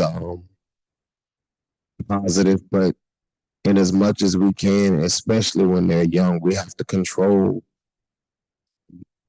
their word diet, the things that they hear in the house. Like we may not use certain language or we may not talk a certain way, but then you have to make sure that what they're watching on TV and listening to on the radio, which will have influence because the TV and the radio dictates culture. It influences culture. So whole people groups move based on whatever song is popular at that time, or whatever the message is from a certain artist at that time.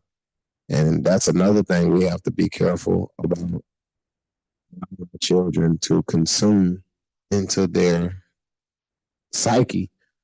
So yeah, I think that the best thing any of us can do for our children is to work on healing ourselves.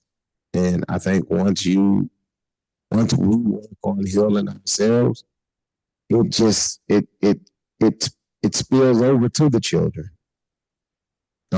Work on our relationships amongst each other.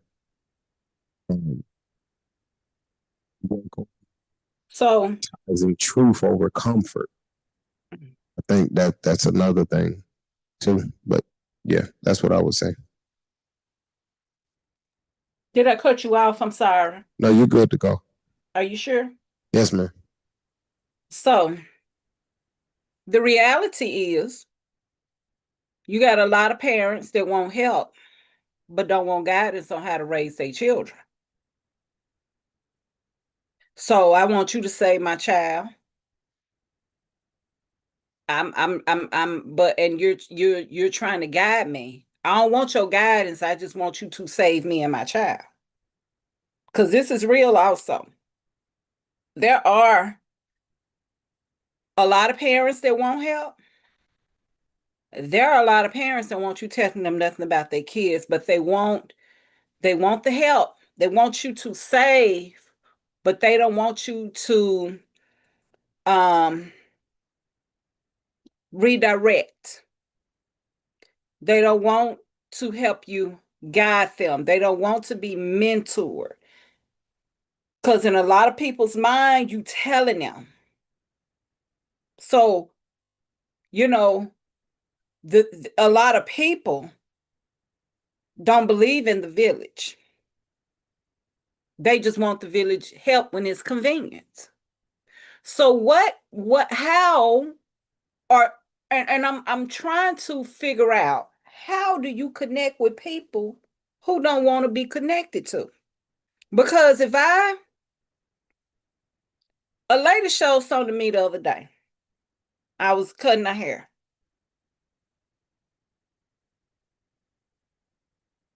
And her son's ex, a new girlfriend or something. This is really happening. She been watching people's kids. She literally recorded her giving this baby a blunt. And you could tell that when that little boy's first time sticking nothing up to his mouth. I mean, he's big enough to be held in her arms. That this wasn't her grandchild. But what kind of mindset? And I can't ask myself the mindset. I can't ask y'all because I know there is no way. But I struggle with, it's hard to save people when we can't get past the front door of the people who blocking them from being saved. Because we all need some help. I tell people, everybody needs help. I don't think we should come from this judgment and, oh, you shouldn't do this. No, that's why you're in this predicament. I get that, but you won't help. You want to tell people how to help you, and you don't want to take the help that's needed. Because clearly, if you got a child that's lighting up in school, or clearly you babysitting somebody's child that you can hold with an arm. I mean, she recorded it though. It done hit the internet.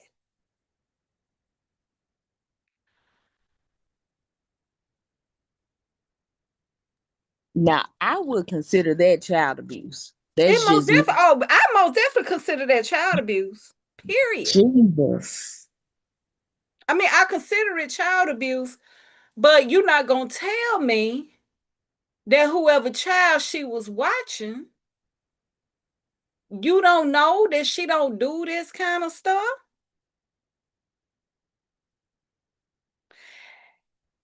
And outside of that situation, I was just using that, but people won't. If I need help, I can't tell. I'm the one in need. Maybe I need to take the advice of Frederica and Justin, because clearly I'm the one in need. But what happens is, a lot of the times we have to understand, meeting people where they are does not mean lower the standard. That ain't what that means. Because if I got to get down on the ground to meet you, and you doing all you can to stay down there and probably get me to lower my values and pull me down there, that ain't that meeting you where you are ain't beneficial. This stuff is real. I talk to a lot. Frederica, part of the Booster Club and stuff. I'm gonna just talk about people I talk to in these smaller schools. They're still in the classroom in 2026. I'm about to take it here.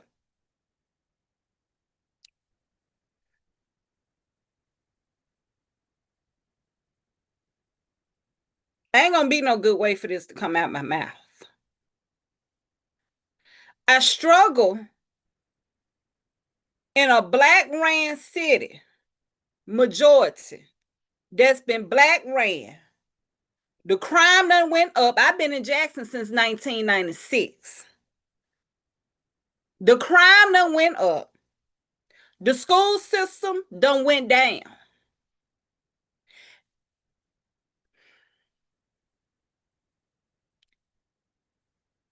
And you got churches on every speck of the corner. Black churches. Now, is it just predominantly black? No, but I'm going there for a reason. And we got the audacity to sit up and say, our kids need saving. And to me, something has occurred that has helped diminish the quality of parenting and of children in this very city within itself. When I went to school, you know what would have happened to me if I would have showed up with a bonnet on my head? You know, I would have got sent home for that. It don't matter if my mama didn't want to come get me. Somebody was going to come get me, or either they was going to bring me a change of clothes. See, meeting people where they are, in my most humble opinion, for the most part, ain't helping people. It's enabling people. And there's a difference. Because if I enable you to do what's going to kill you and your kids, what am I saying to you? And then we all of this, from city to city, state to state, I'm going to take it there. We want to point the finger at everybody else. And there's not enough accountability, in my most humble opinion. Because if I am a principal of a school,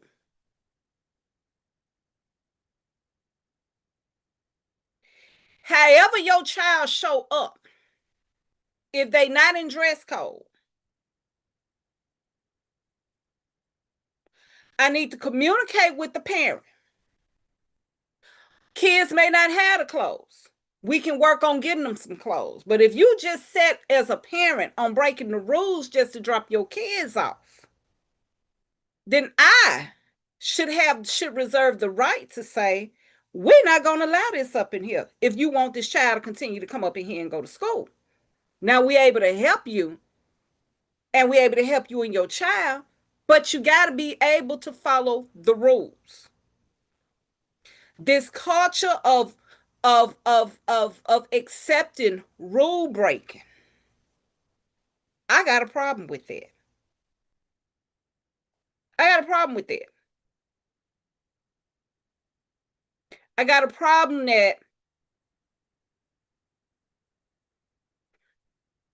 that you can just say whatever you want to a teacher, and then you let back up in the same classroom the next day. And we the same people that allow it.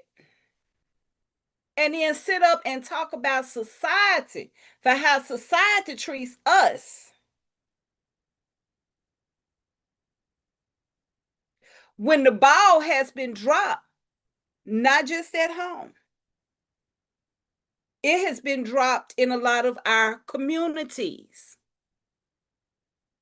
Now, all parents from all races have all issues. I get that.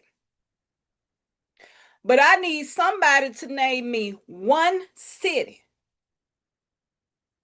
One, I just want one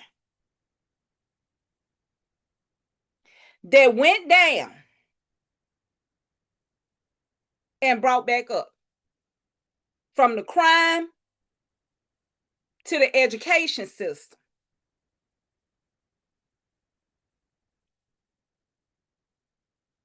Because majority of this stuff is under our umbrella. And I'm concerned about leaders that we have from the pulpit. I'm concerned about them from the church house to the outhouse. I'm concerned. I don't care what your denomination is. Morals are morals no matter how you cut it. It doesn't matter about denomination. Let's talk about belief in truly saving people. And when you allow, when you build something from the ground up and you let somebody come tear down with a bulldozer without fighting for it, I got a problem for that. And I got a problem that we want, it appears to be, in some of these instances, we want other people advocating more for us, and we willing to advocate for ourselves, but we out here advocating more for other people than what we are for ourselves. I got a problem with that. Because these very parents, not making excuses. Some of these are the same parents that was children at some point. They got allowed back up in school after they turned the desk over. After they cussed the teacher out. I'm just saying. At some point, in my most humble opinion, this accepting whatever, like they say, filling churches and ain't saving no souls.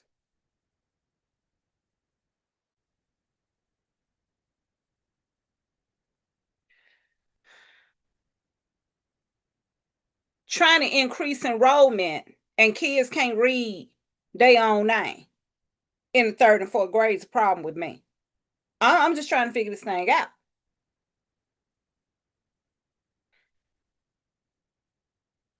I don't get to come to your house. My child come to school, disrespect somebody. Yeah, we need to have a meeting. But if I ain't giving you, if I ain't showing you that I'm willing to help you help me and help my child, then at some point we're gonna have to be like, cause to me, energy is being wasted, not wasted. It ain't gonna come out right no way. To me, too much energy is put in places where energy is not welcome, and you got somebody somewhere that's being overlooked that want that extra TLC, that need that extra TLC, that's truly struggling, that wants to know how to you know, parent their kids and discipline their kids without being abusive. They want to know how to ask the right questions and make sure that they're connecting more with their child. There are so many parents who want that. And to me, energy gets sometimes poured more into people who truly don't care. And how do people get to care when they keep being allowed to do what they do? I'm a hush. I'm going to mute myself.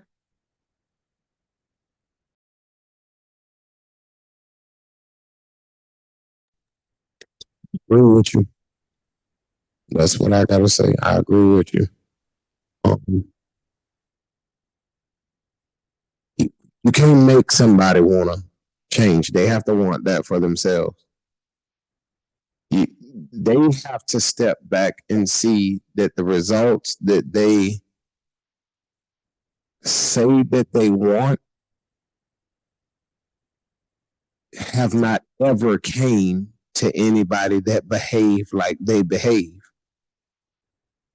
Even the most influential people in our community a lot of times are the rap stars and the rap artists. But then you see their children, and their children don't behave anything like their lyrics. We got to pay attention to that as a people. And then we have to understand that it doesn't make you less to not know. It makes you less to not know and know that you don't know and resist the people that do know. Now you're operating on a very low frequency. And so, like you said, there are people in place to help, but you have to want the help. Nobody's going to, and nobody can make you want better. That is something you have to decide. The Almighty God, Christ Jesus, who has the ability to make us do anything, don't even make you come to him. He say, whosoever will, let him come. And so good invites. It does not necessarily demand, and good gives results, but you have to do good to get the results. So if we continue to function in things that does not benefit us, we won't be benefited. There's a benefit to discipline. And if we don't do that, we won't get it.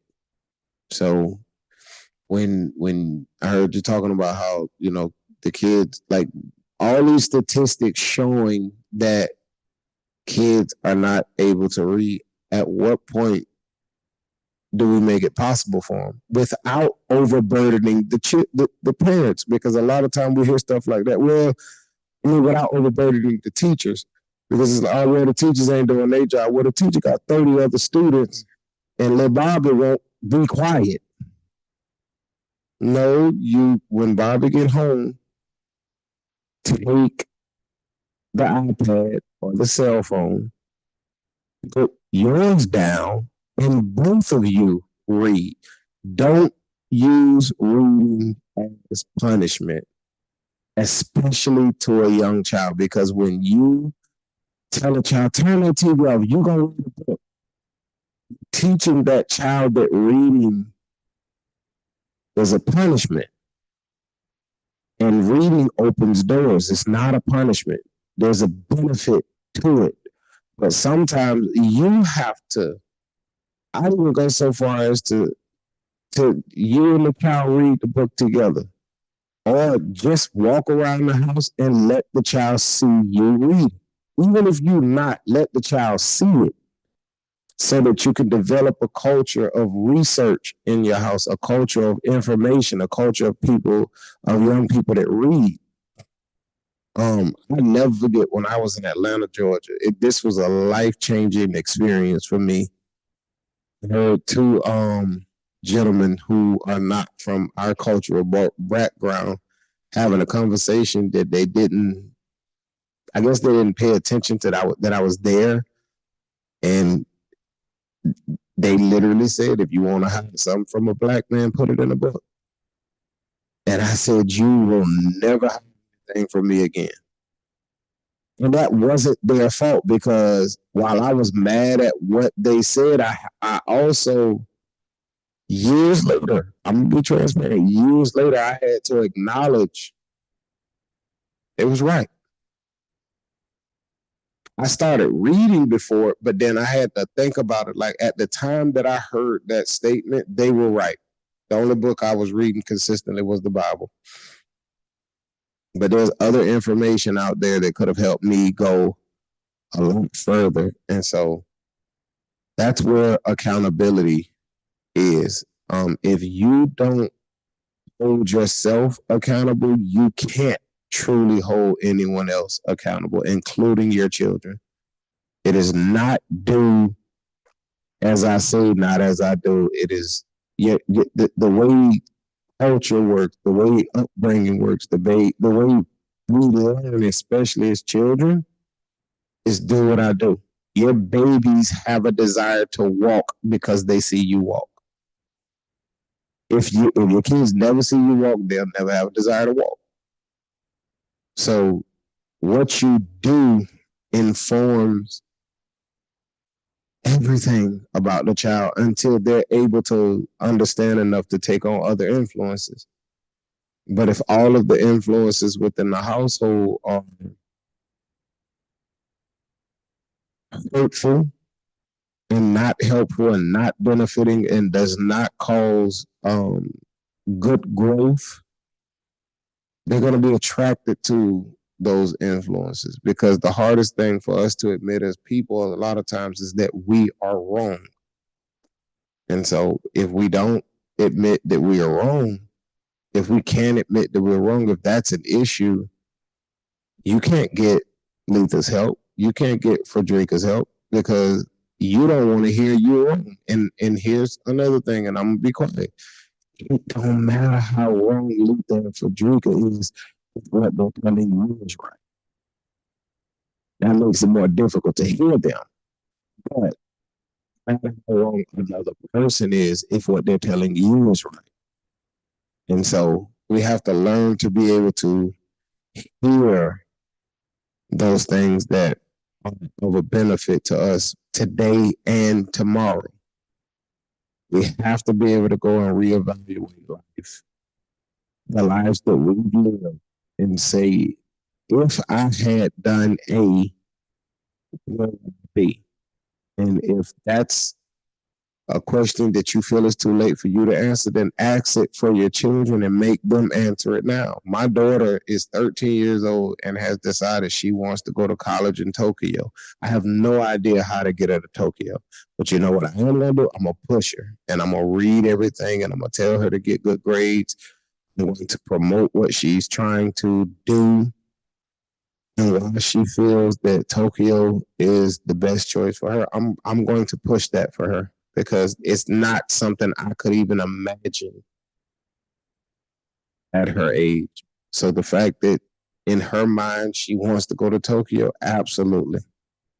Whatever I gotta do to promote that good behavior, I want her to know that, I want her to understand reward and good behavior come together. It just does. In every way possible, reward and good behavior comes together. That don't mean you won't have some rough spots in there, but the compounded interest on good behavior usually benefits those who continue to build it over an extended period of time. You have to associate yourself with delayed gratification, because not everybody can make a decision and make it happen right now, even with money. With money, it's easier, but we have to there has to be a desire for better. Our young people need to know, like, I'm aware of a school here where I live where that school demands excellence and they get it. Bring your children to that school without the uniform, that child is not going in that school. Come back tomorrow, try it again. Keep sending that child to that school without it, they will kick that kid out of that school. They'll reduce the funding to that school, because a lot of it is just, if you kick the kids out, they lose funding. They will rather lose the funding than to allow a child to think that it is okay to function in mediocrity. And because of that, they excel. Because of that, I know of a kid that was studying to read hieroglyphs at 8 years old. What? But I can appreciate that standard, to have a standard to stand on it. If you do not have a standard, you do not have anything to stand on, you're going to fall. It's that simple. So anybody listening, it starts with self. We have to be able to humble ourselves enough to get the help. Because if you need help, you are lacking. That does not mean something is wrong with you. That just means there's an area of growth in your life. And I would venture to say, outside of Christ Jesus, everybody has an area of life that they can grow in, from the richest to the poorest. Everybody has an area of life that they can grow in. And it says a lot about you if you feel like you're too big to grow. Because once growth stops, the only thing next to that is not being here no more.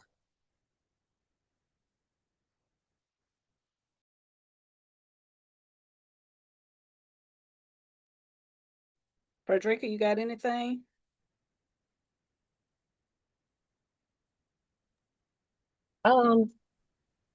Just, I agree with everything you both said.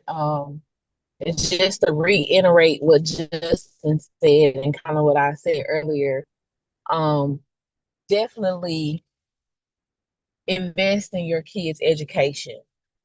It is really is so important. Reading is so important. Um, because that saying is true. If you want to hide something from a black person, put it in the book. And it's crazy because um I didn't really believe in banks for a little while, keeping my money in the bank. So I used to put my stuff in books sometimes. And that's how I kept my money safe because I know everybody's gonna read these books. So I used to put a little, $200 here, $300 there. I used to put it in the book. And I knew it was gonna be there because I knew people were not gonna read it. Um, so investing in your kids' education is so very important.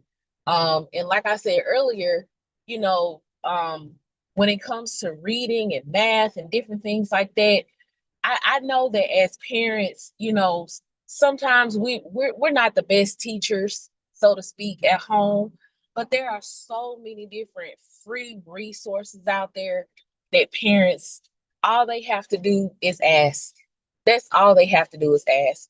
And I can say that because I know that my daughter's the school that she attends, there are plenty of resources for parents to to their child's education, whether it's for extras, um, for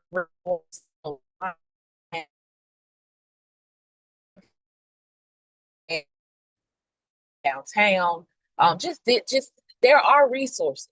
All parents have to do is say that they need a little help. But parents also have to be willing to admit that their kids need help and that they need help to help their children. They have to be humble enough to do that. Don't just, oh, well, he just can't learn, or oh, the teachers ain't doing their job. No, sometimes it's you as the parent that's not doing your job as the parent. Because our job as parents is to reinforce what they have learned at school. And our job is to reinforce that and to also help them, get ahead. As a parent, you can help your child get ahead, but you can't just continue to do things just because it's an inconvenience to you. Just because you don't want to help your child learn how to read. Your child in the fourth grade, still reading at a kindergarten level. That's a problem. Can barely spell his name, but he got the new Jordan 4s on, the Jordan Retro 4s on. Why? He can't even spell his name. He can't even count to 20. He doesn't even know how to spell the word 20. But he got the new shoes on, the freshest outfit, the freshest haircut, everything. Can't even spell his name. Well, how does that work? How does that even make sense? So it does go back to parenting. It has to start with us as parents. We have to be humble enough to say, hey, I don't have all the answers. I need a little help. I can't give my child what they need when it comes to their education, but I'm humble enough to say I need help and I want my child to get what they need and what they deserve. Even if that means that I can't give it to them. I need to reach out to people that I know that can, you know. And spending time with your kids is also so important. Very, very important. That's the number for me, that's number one. Because Kids remember that. They take that to heart. They take that very much to heart. You can't make time for your kids, then who can you make time for? You shouldn't even be making time for anybody else until you make time for your kids, in my opinion. But to each his own. And then you have to take care of yourself as a parent. Get that therapy. Talk to Jesus and get your therapy. Work through that childhood trauma. Work through that relationship that was abusive. Work through all of that stuff so that you're not continuously bleeding on these kids and living vicariously through them because you haven't dealt with your stuff as a parent, as a person, as a human. You got to learn how to deal with this stuff. And then also just give yourself grace. We're all, we're not perfect. We're not perfect. Nobody on this earth is perfect. Nobody is perfect but Jesus. So we do have to also give ourselves grace and know that we got time. As long as God still give us breath in our body, we got time to get it right. So get it right. You're not perfect, but get it right. Starting today, get it right. When it comes to these kids, it starts with you as the parent. It starts with you. How do we help our kids? We got to do better. Humble ourselves, give ourselves grace, take care of ourselves, spend time with them, invest in their education, all of that stuff. We have to do better as parents. Don't just expect them to do better. We have to do better. Can't expect them to do better if you're not your best self. You can't expect them to be righteous and holy and saved, and you still going out every weekend, smoking every tree there is, drinking every bottle of liquor there is in the liquor store. You can't tell somebody not to do something and you do it every day, all day, and they're watching you do it. Okay, I'm sorry. I'm about to start ranting. Let me stop. You're fine. So, y'all both made some valid points. So I'm gonna just say this, parenting is not about being perfect. Parents, we're not here to be perfect, but it is about being accountable. Parents, we cannot control every choice our children make, but we can control the example we set, the values we teach, and the boundaries we enforce, and the love we give. Accountability means looking in the mirror and asking yourself, am I modeling the very things I expect for my child? If the answer is no, that's where the work begins. It's not about being perfect. I share with people, I got a friend girl, she never, ever, she would tell anybody what she want, what she not gonna do is ever judge people how they raise their kids. But it's still a level of responsibility that parents have to take. And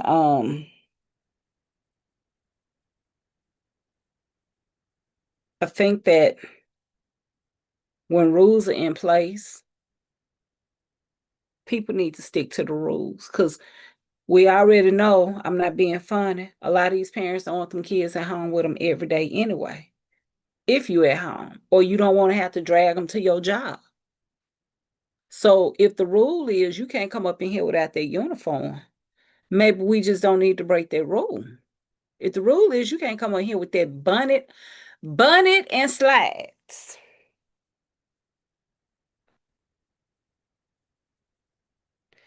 I'm so confused. And it bothers me because the standards are not being set. The bar is not high, the bar is low. So I think like it's a job. That's your job. That's one of your jobs is to get up and go to school, dress the course, get ready for the world, get your clothes out the night before. And do these things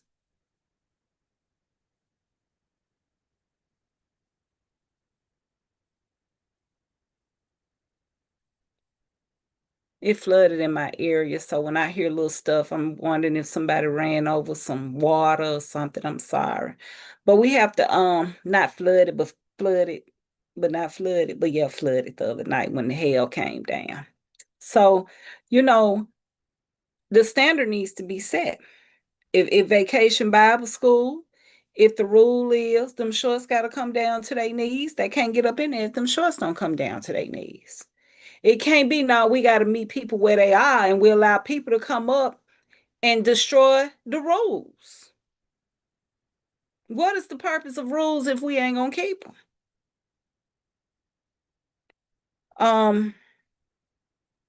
Yeah, so it's not about being perfect, it's just about we try to do better by the day, but we still got to take accountability, for the role we play.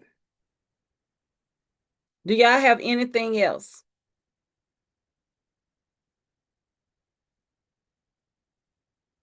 Nobody? No, Just I would just like to say that I appreciate the conversation today, and I hope that anybody listening don't take away, like she said, it's not about perfection, but the best thing. I'm sorry. The best thing, the best thing that we can leave for children is a good example and a good foundation, and that comes from what they see us, what they see in us, and what they see us do. So that's what I would encourage. Pour into you so that you have plenty to pour into them. And I'm not talking from a place of authority. I am working daily to become better so that when my daughters get to the ages where they are looking at men and making a decision on man, I want them to have a good example of what to look for. mm-hmm. Very intentional about that. And will I be a perfect example? Probably, most likely not. But will I be better than no example at all? The bad example? I pray to God I can. Mm-hmm. Well, I have enjoyed this, and maybe this one of these topics we can revisit again and try to get some more people. Y'all see me looking away because I'm sending stuff to various people. I'm not gonna assume they're gonna see it. So I'm in text messages and inboxes and everything else. But I was just thinking, so just sent it to one of my school teachers. Um, but we gotta stop with this in general lowering the standards, whether it's on your job, whether it's in your ministries, whether it's in our lives, we got to stop lowering standards. It is, I just think that, why? Okay, I'm gonna use Justin for an example. Justin around here working, he on these different platforms, different podcasts and stuff. He's a dad. In between that, he was working on getting all these certifications. And if he decide he want to do something and the requirement is you got to get three of the 10 certifications that you got, because you got like 10, right? Right? It's like 7, but I'm working on the other 3. Yeah, so it's close to 10, close enough. Anyway, if your requirement is you got to get 3 of these certifications out of this 10, it can't be, oh, I'm sorry. And you got a deadline. It can't be, oh, I'm sorry because life hit. Because when life don't hit for anybody.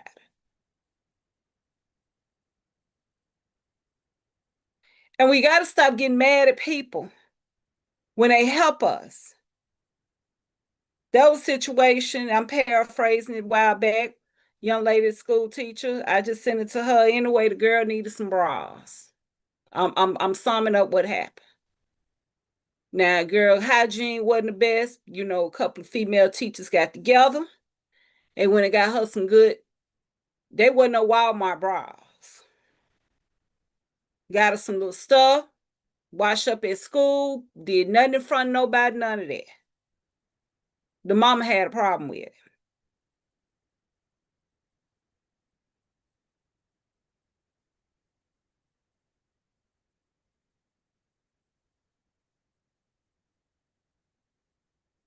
See, at that point, we need some heads examined. Because hygiene ain't just good for you, it's good for everybody else you're around too. So the point is that from where I sit, you need to stick to your rules. You stick to your rules, that may help parents that don't believe in rules or that don't have as much. That may help parents understand that it's important to have rules. You don't get to just not do stuff just because you don't want to, or just because you running late, or just because you was up late last night and you didn't feel like getting up getting your kids ready for school. That ain't no pass for them not brushing their teeth and taking no bath. And like Frederica said, it's a lot of resources out here on a lot of different things. It's people out here waiting to help people, but people got to want the help. So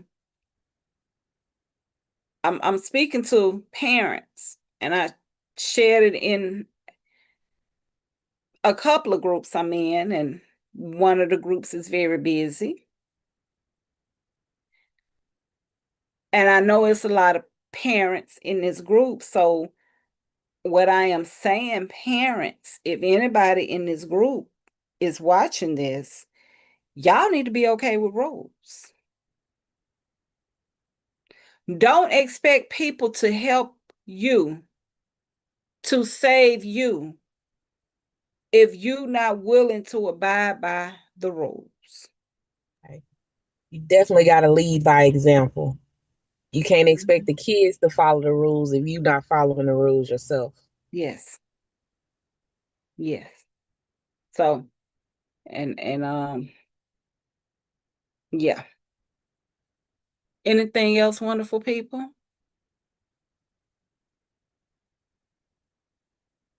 Well, I just want to just share. I was listening to Justin speak about his daughters and about how, she wanted to go to overseas and all of that.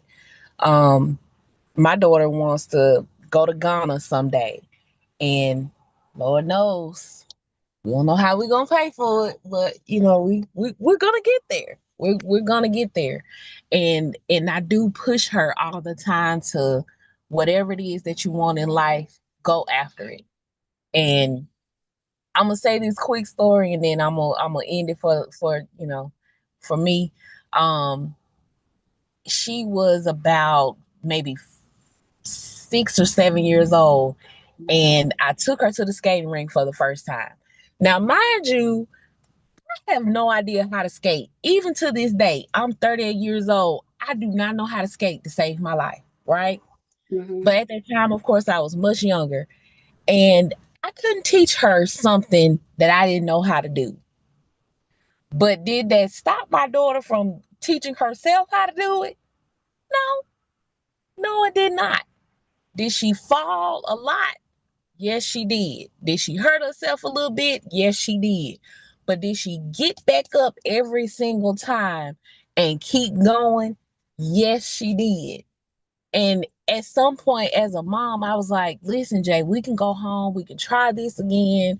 We can come back another time, this and that, blah, blah, blah. I can have your dad, or I can have, somebody that knows how to skate come in and teach you how to do it.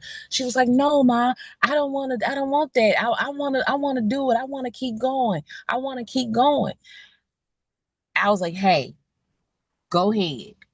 And eventually she taught herself how to skate in that one visit, all because she did not give up. She did not, she was determined, before I leave this skating rink today, I will learn how to skate and I'm going to do it without this little babysitting rail. And she did. And to this day, she knows how to skate because she taught herself how to do it. She taught herself how to do something that her mom couldn't teach her. But did I discourage her from doing it? No, I did not. I wanted her to keep going. I also didn't want her to get hurt, but she didn't want to stop. So I was like, babe, you just got to keep going. Just find your balance and just keep going. Don't give up. Because I kept encouraging her, she learned how to do something that her mom could not teach her how to do. So as a parent, we have to learn how to motivate our kids, even if it's something that we don't know how to do. We have to continue to motivate them and inspire them in a way that touches something within them so that they can become the best versions of themselves as possible. So that's all I have to say for the night. I'll give it back to you and Justin. So, since you're going to take me there, we're going to stop this. We don't know how we're going to pay for stuff when God owns all the money.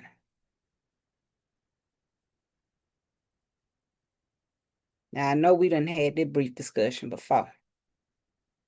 So, before we end this call, I'm about to give both of y'all an assignment.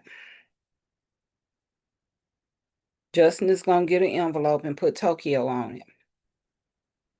You're going to get an envelope and you're going to put Ghana on it. We're not going to start doing this research on how much stuff costs. But what we are going to do, without any excuses, I'm your no excuse person. Starting this week, each one of y'all, for the next 30 days, need to put up $10 a week. Just a week. That's $40. The next 30 days, y'all put up $15. And if you want to find the money, go look on your bank statement and your Cash App and look at where you've been spending money. And ask yourself, is this more important than this Ghana or this Tokyo trip? So at the end of 60 days, that's $100 in 2 months. 100 is greater than 0. 10 is greater than 0. 1 penny is greater than 0. One thing I've learned and I've accepted, that we can pay for whatever we want as long as we keep our eyes on the prize. People think $5 here, $10 there don't have. That's how I was able to go to Puerto Rico. I didn't use no paycheck money. I had been putting up money. I got money. That's all I'm saying. Ziploc bags, different wallets, $5 here, $10 there. Prayer bag here. God is a not only provisionary God. God moves our faith and not by sight. And we all know that faith without works is dead. So I want y'all to do that. And don't come up with no excuses why I can't. Don't be like, oh, I'm going to catch it up next week. No. So I've officially given y'all a bill, but it's more like an investment according to you all. By the end of the year, by December,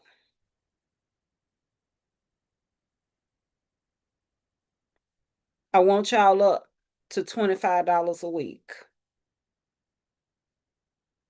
So starting this week, between that and Sunday, y'all got to find $10 to put up for the next 30 days. Then you're going to do 15. Then you're going to ride that wave of 15 out. And you're going to, however you build up. But after you do that, after your first 60 days, it's your responsibility to build up to $25 a week in y'all's own way. And I'm here to tell anybody, if I can do it, anybody can. Because if I told y'all what I made, y'all would probably throw y'all devices down on the floor. It can be done. And when we start trusting God, as y'all do, but sometimes we just need that little nudge. This I'm gonna wait till next year. We ain't waiting next year. Cause we don't control time. So I ain't asking y'all to agree. I'm asking y'all to just do it. And you cannot take no money out. This ain't no tennis shoe money. This ain't no light bill money. It can't be, I'm a borrow. No, no, no. Once the money goes in the envelope, it stays. The only way that money come out is if it's got life or death to do with y'all or y'all's children. Everybody else, the answer is no. Anything else, it don't matter. Cheerleader uniforms, iPad, school device, no. Go find the money from go pawn a TV or pawn some jewelry. I don't know if y'all heard me talk, but I tell somebody go to the pawn shop in a minute. And I tell people you ain't got nothing to pawn, honey. Yeah, we gonna have to make some better we gonna have to make some better shopping choices. So um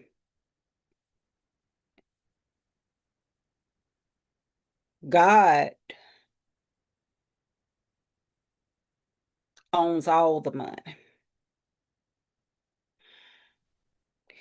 And no matter what goes on in this economy, this is the top. And this is how I look at it. So Justin, you want y'all to turn around, Justin. You look at the highest certificate you got on that wall, Frederica, wherever you look at it. Then you look at the flow. That's a long fall from the top to the bottom. You fall from the top to the bottom, you're liable to break apart. When you in the middle and below the middle, you fall, you're gonna get bruises. And some people, the Lord, they are to what folks consider the bottom, they land on your feet. So it's okay to not be up here because of what's going on. Because people like us that's in the middle or a little bit underneath the middle, we're gonna be all right. We know how to go without stuff. We know how to make do. And we know how to compromise no matter what's going on out here in this land. No matter how high these demonic gas prices are.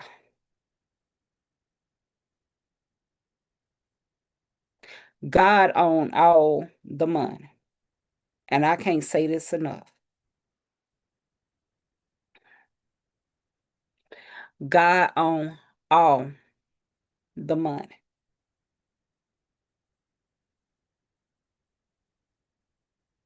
I talked to a lady today. She went to get an MRI, and I know I'm getting off subject, but I think it's like this needs to be said. She retired, her husband still working. She went to get an MRI. Her deductible, not deductible, what's the other thing you pay? Copay. They quoted her 800 and some dollars for a copay. Her deductible $10,000. Now I about pitched the tears at over $2,000 because I had to pay a $2,000 deductible before I had my surgery. And I know the money I don't make. And when that woman told me what type of insurance her husband had,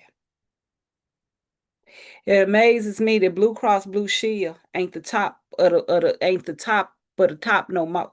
But then I was sharing it with my sister. My sister reminded me, sometimes people get these cheaper plans. On the front end, they end up spending all this money on the back end. Well, if your stuff's so high you can't go to the doctor, you better off being self-paid anyway. And I say all that to say, if we keep our eyes on what we need, I know I need insurance because I know what I'm dealing with for my health. I know I got to figure it out and find the money from somewhere.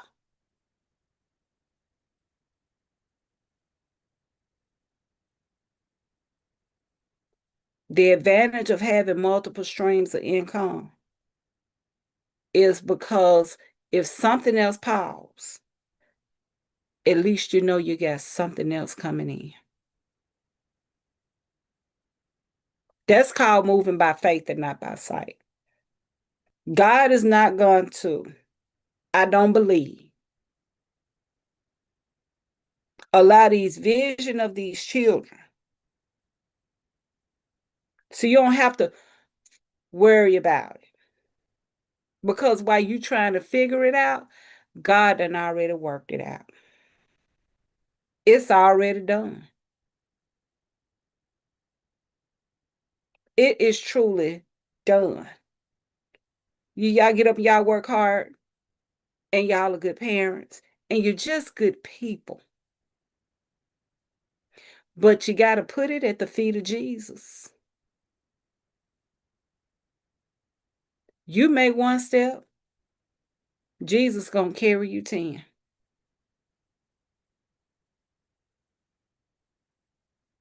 Now, I trust me, God, all on the money.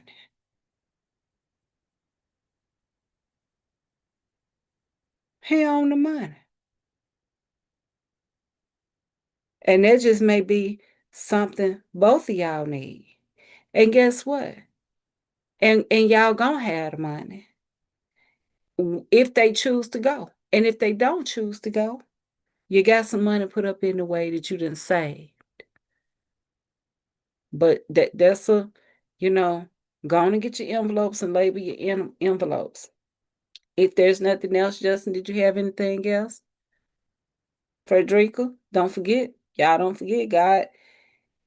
Y'all about to make me go to church and I ain't trying to go there. Well, go on and pray us on now. Children do not need perfect parents. They need present parents. They need guidance, boundaries, accountability, love, instruction. The goal is not to raise children who depend on us forever. The goal is to raise adults who can stand on their own, make wise decisions, treat others with respect, and contribute positively to the world. Parenting isn't about making life easy for our children. It's about preparing them for the realities of life while letting them know they are loved.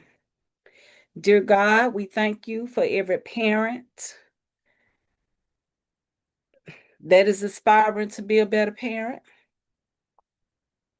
We want to lift them up and we want to lift up those parents who just don't know what to do.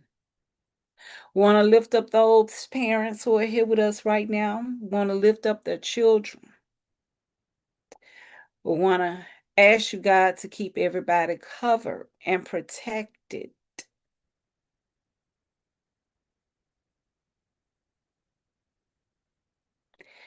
Dear God, let us not forget that as long as we seek ye first your kingdom and all of your righteousness, everything else shall be added unto us. May his peace be with all of us till we meet again. Be blessed. Justin, thank you. It's 11:36 your time.